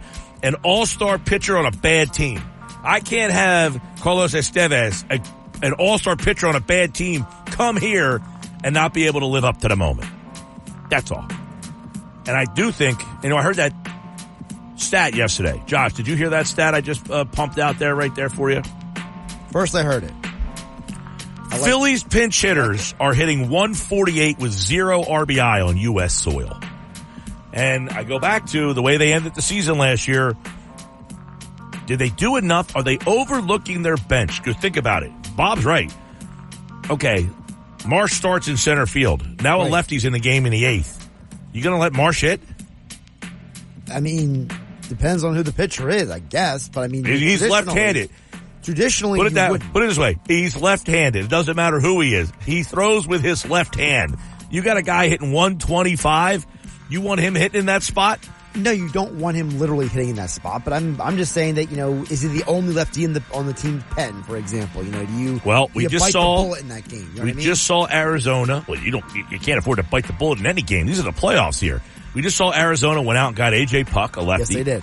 The Braves, we know, are littered with left-handed bullpen stuff. Any series you're in, I said this before, these NL teams should be stacking their bullpens with lefties in anticipation of beating the Phillies. So you're saying they need more? I just think it's one thing we've been glossing over. Oh, they need bullpen help. Oh, they maybe need a right hand. They need some bench. They need some pop off the bench. A guy whose role is, hey, I'm the bench bat. I'm the guy off the bench, the Matt Stairs. I know I'm not starting, but I can give you one if you need one. I can get in that bat late in the game. They need that guy. Right now, your best bat off the bench is probably Edmundo Sosa. Probably. Weston Wilson. You want to end the season again with Jake Cave? The answer is no. All right. That's all. I rest my case. I don't disagree with that point. I don't think we've glossed over it though. I think that's a bit of an exaggeration. I think that we have talked about here on the Sports Bash, Mike, numerous times about, how we look at this team, how poorly Whit Merrifield was playing, how poorly, Christian Pache was playing. We had talked about numerous times about how we were hoping this team would be better than the Jake Cave type situation last year. But this year, the right-handed hitters that you had were not getting the job done. Sports Bash live, 97.3 ESPN. And don't forget the Sports Bash this Friday, happy hour Friday at Charlie's in Summers Point, 800 Shore Road. Meet your friends at Charlie's. Meet the Sports Bash at Charlie's. We're celebrating 15 years of the Sports Bash. We got $2 Bud Lights. We're giving away Smashing Pumpkins, Green Day tickets all day. And we got 10 spots up for grabs for this year's 99 Bottles Party. So stop out to Charlie's this Friday and celebrate 15 years of the Sports Bash. The Big Three is up next. At your job, do you ever have to deal with a nose roller? How about a snub pulley? Well, if you're installing a new conveyor belt system, dealing with the different components can sound like you're speaking a foreign language. Luckily, you've got a team ready to help. Grainger's technical product specialists are fluent in maintenance, repair, and operations. So whenever you want to talk shop, just reach out. Call, click Grainger.com, or just stop by. Grainger, for the ones who get it done. With Mike Gill. Do I have everybody's attention now? On 97.3 ESPN and the 97.3 ESPN free mobile app. We'll get our last day of our acclimation period today, and then we'll get our pads on tomorrow. A lot will be said. Nick Sirianni confirms the pads will go on tomorrow. It was Christmas in July this weekend. It's beginning to feel a lot like football. Like it. 27 days until the college game kicks off. I like how you tied all that together. It's a good job, buddy. Christmas in July this weekend. It was. Did you celebrate? Yeah, we were out there selling some Christmas ornaments. That's cool. Yeah, man. Did the sales do well? Did all right. All right. Did all right. Can't complain. All right. That's positive. Positive. Was yesterday first beach day of the year. Really? Yep. Wow, first time all summer. Well, I mean, a lot of baseball, man. We got baseball. You're saying baseball's getting in the way of your beach time? Well, we don't practice on the weekends generally, but it's like we practice a lot during the week, so it's like, a lot going. It's just like I need some downtime. Mm-hmm. There's a lot going on. Summers are busy for us, man. I hear yesterday was the first one, yeah. First time on the beach yesterday. It's probably the last one for a while. But I had a good time. I mean, it wasn't too hot yesterday. It was a nice day. I had, what'd I bring down there? Oh, a little 3 threes, back to reality. It's not Happy Hour Friday, but, no. that was what I brought down with me. I like back to reality. I was there on Saturday. So you were Sunday. I was Saturday on the beach. Yes. Well, you're a regular down there. I wouldn't go that far. I mean, I've been to the beach, I would say, 4 times this summer? Ooh, okay. So that's 4 out of 10 weeks? It was empty on the beach yesterday. I was loving it. Nobody there. Oh, that's perfect. It was not crowded at all. Yeah, I made the mistake of going a day it was busy. So. Yeah, Saturday I heard it was insufferable. There was this volleyball tournament on the beach, and it was exasperating. Get around all these people who are half volleyballing, half partying. I was like, yeah, I didn't come for this. I'm going to go over there. But back to Nick Sirianni, Mike. I thought he brought up some interesting points today during his presser. Look, we all know Sirianni. He's a weird dude. He'll give you some interesting answers. Other times he gives you nothing answers. But just to put this in perspective, this is his 4th year now, so he's getting a little bit more comfortable at the game. Well, he's definitely a lot better than he went day one. Day one he got on the job. He struggled to put a sentence together. Now he's gotten so good with the spin, you don't even know what he says sometimes anymore. John McMullen's brought that up with you, Mike, on the Sports Bash about how sometimes Sirianni says stuff that he just says a lot of nothing. But a couple things he did say to find interesting. First of all, Mike, he was asked about the defensive end situation because we know it's basically going to be Josh Sweat and Bryce Huff are your primary pass rushers. By the way, real quick. Yes. Was the news of the day that Josh Sweat tried to get number 9 and said it was retired, so he couldn't get it. I mean, number 9 is technically not retired. It's technically not. Yeah. But it is a number that Nick Foles wore. He's the last guy to wear 9. The one and only Nick Foles. Mm-hmm. But aside from Sweat, Sirianni pointed out there were 3 guys, Mike, who have stood out to him at training camp so far who are in the defensive end conversation. I'll single out a couple of the defensive ends where I've really seen that toughness really show up. You know, that physical toughness, that relentless effort. You know, Patrick Johnson, Nolan Smith, Jalen Hunt. I've really seen them hustling to the football. Just, you know, the relentless effort really and the toughness really shows up with those 3 guys, and been excited. You know, there is a lot of mixing and matching, and we're trying to get an evaluation on everybody as guys learn how to play together. But, you know, I would single those guys out as far as their relentless effort, their toughness that they've been playing with throughout camp. All right, well, Nolan Smith is the name, obviously, that stands out there. Who was the other one? Patrick Johnson and Jalen Hunt was the 3rd-round pick. I was going to say Patrick Johnson doesn't excite me all that much. That sounds like the one where he mentioned the running back from Ohio State. What was his name? I forget exactly. He just started naming random running backs. Well, he went out of his way to mention that running back, and everyone's like, "Oh, he mentioned that running back." You know, Patrick Johnson and Jalen Hunt. No, Jalen Hunt is a 3rd-round pick who had a freakish amount of athleticism. I don't think anybody has any anticipations that he's going to help this year. If he does, great.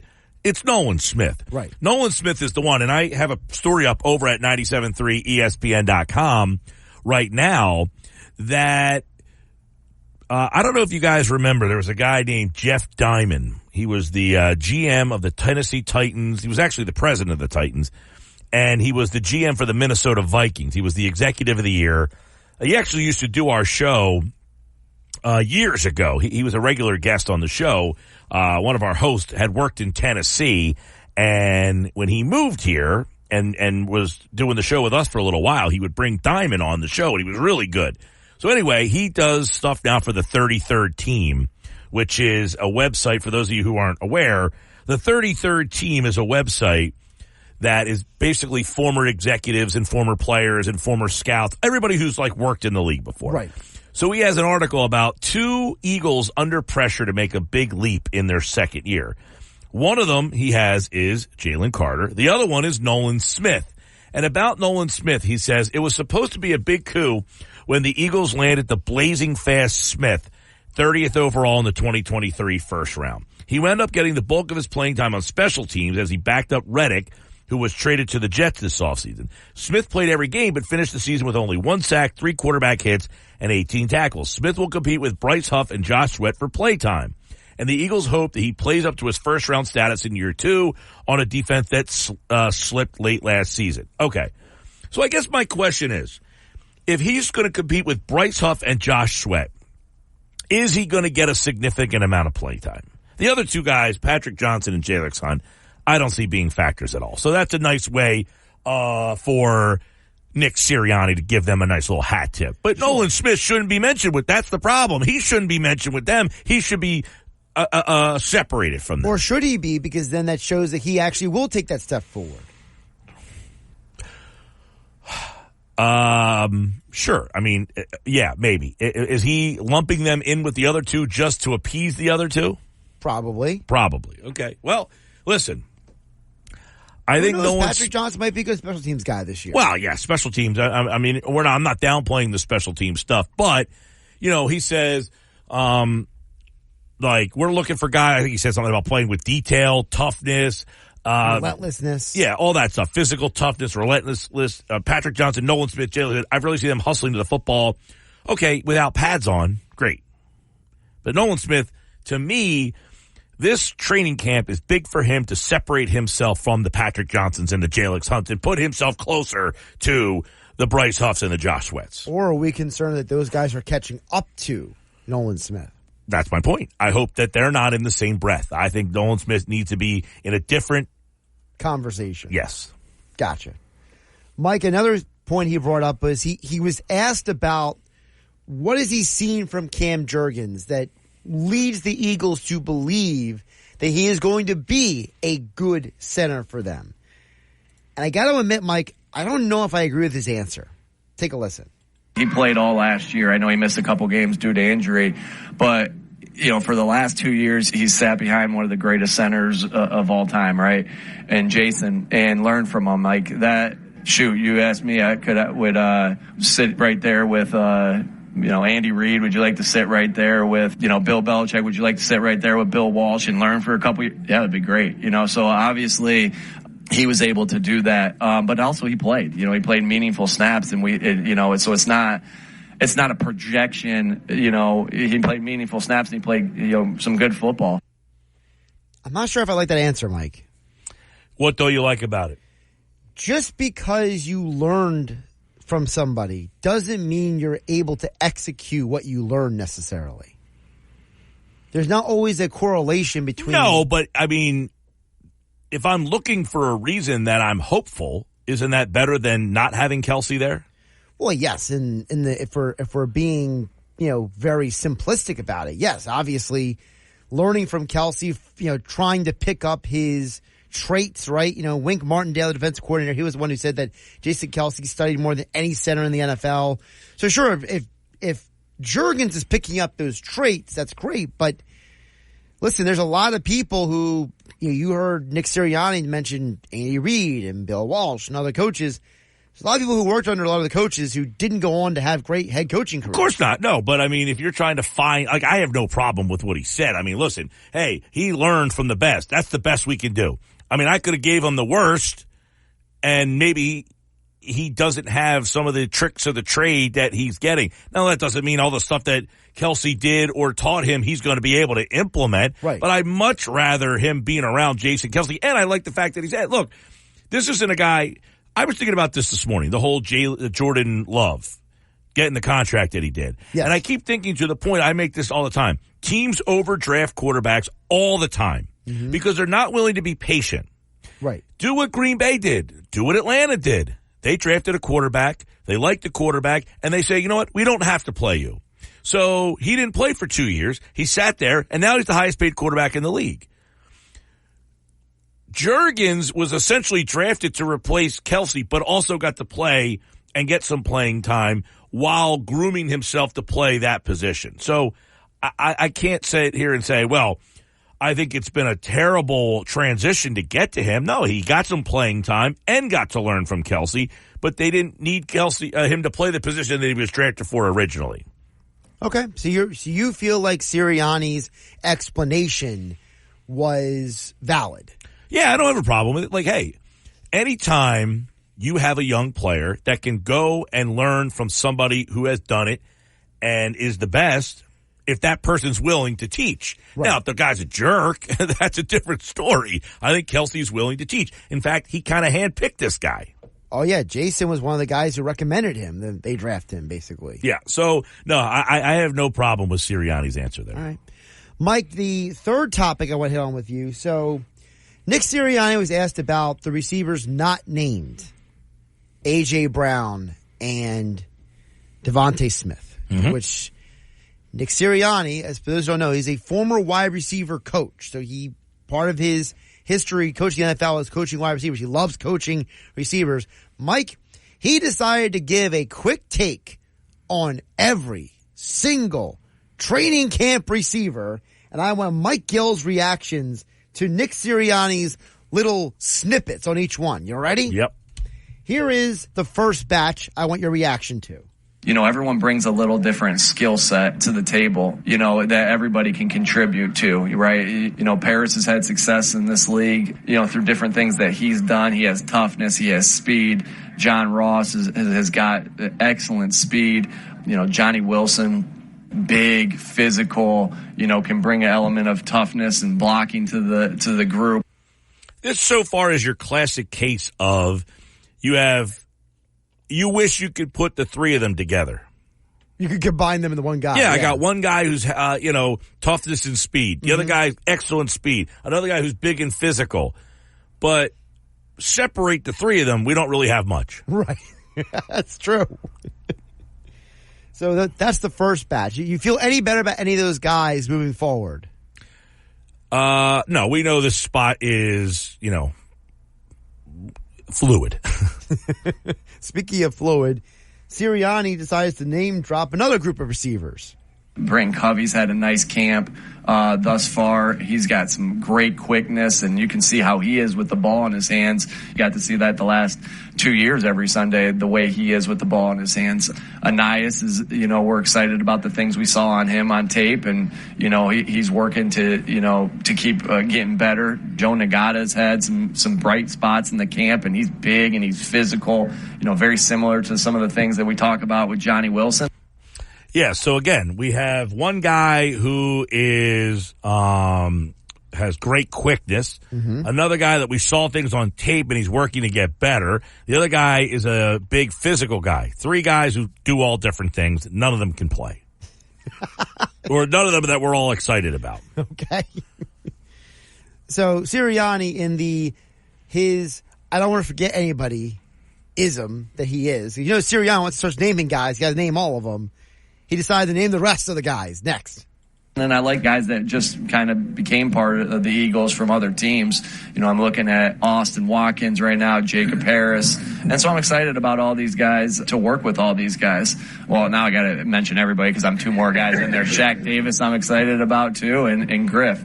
And so, again, it's a good group. One of the best groups I've had, 1 through 13 in my time in the NFL. And they all bring something different, and it'll be exciting to see how that plays out. Well, he just said it.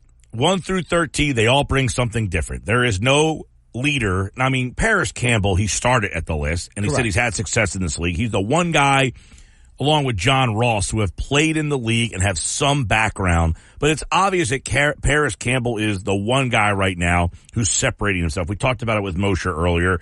For him to go through the whole list is admirable that he remembered them all.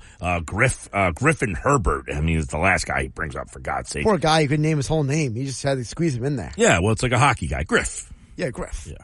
Yeah, we know this. To pick him up. And I think Sirianni, he said 1 through 13 is one of the best groups. Come on. It's not accurate. You think he's bloviating a little bit there? I would think that Nick, after this, would say, guys, we need to get some more receiver help after the names I just went through right there. You think Sirianni goes upstairs to Howie and says, "You got to hope I need a little help." You got to hope that Anais Smith. Look, there's receivers all over this league that kind of rookies and young guys that come out of nowhere, and you're like, man, where'd this guy come from? How many guys in this league play in the slot that are like 3rd, 4th, 5th round picks, and you're like, man, this guy kills us all the time just because he has a role and he excels at that role. The Eagles just don't have that guy that's that slot guy, that quick guy, or that big physical. Like the best slot guy they've had was when they had Nelson Aguilar the year they won the Super Bowl. Yep, 2017. He was the best fit and the best role. He filled the role better than anybody else has. The other guy, I guess, man, I can't even think. Like Torrey Smith was on that team. He was the outside guy, not the slot guy. They really, they tried to get the guy, Mike Wallace. He ended up getting hurt. He got hurt, yeah. They tried to make a couple different guys over the years in the slot receivers, the Quez Watkins experiment, the Julio Jones experiment. Those didn't work. So it'll be interesting to see, how quickly do they add? Remember last year, Mike, a couple weeks in the training camp, they went out and brought in 2 new linebackers. And they might do that again this year with those linebackers. Maybe not linebackers, but definitely receiver. Sports Bash Live, 97.3 ESPN.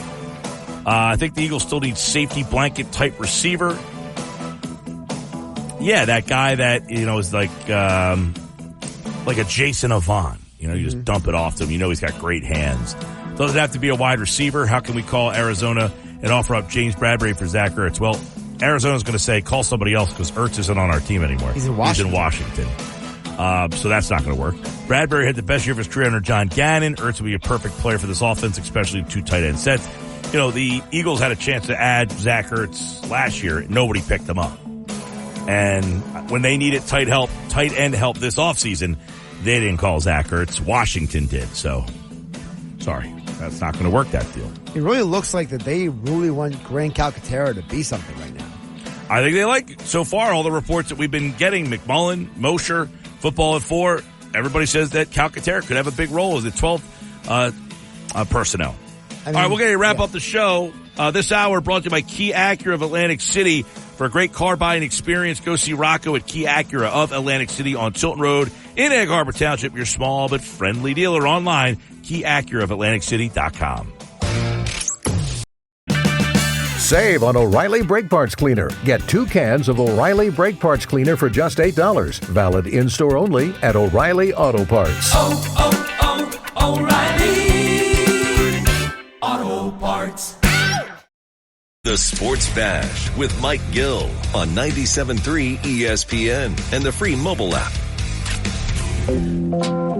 All right, get ready to wrap up the show. Don't forget, Friday is Happy Hour Friday, this and every Friday. This Friday, we're going to be out on location for Happy Hour Friday at Charlie's in Summers Point. Yes, indeed, 800 Shore Road in Summers Point, 2 to 6. The Sports Bash will be live at Charlie's. We're celebrating 15 years of the Sports Bash with Happy Hour Fridays all over South Jersey. And this Friday, we're at Charlie's in Summers Point, 800 Shore Road, Summers Point. The deal is $2 Bud Light drafts at the bar, so $2 Bud Light drafts. And you know Charlie's has great wings and tenders and all sorts of great food. We're going to be there with Smashing Pumpkins and Green Day tickets for their show at Citizens Bank Park on August the 9th. So stop out and have a beer, win tickets. We're also entering 10 people to this year's 99 bottles party. There's 89 slots left because we entered 10 people last week who stopped out to Giuliano's to see us. So 10 spots are gone. So if you want to get in this year's 99 bottles, you can get in by going to Charlie's, but you got to be one of the 10. Bang. And then you don't have to worry about calling in and trying to bang, elbow your way in through the callers. You're in. Somebody texted in earlier. Do we know where the 99 bottles party is this year? No, we do not. Not yet. Anybody out there wants to host it? More than welcome. Looking for a taker for this year's party. Although we don't generally have a hard time finding someone to take it, but no one has jumped up and take it yet. We usually will do that. It's usually the Wednesday before Thanksgiving. All right, that's it for me. We'll see you tomorrow right here on the Sports Bash. Phillies, Yankees tonight. See if Estevez gets his first save. Save on O'Reilly Brake Parts Cleaner. Get 2 cans of O'Reilly Brake Parts Cleaner for just $8. Valid in-store only at O'Reilly Auto Parts.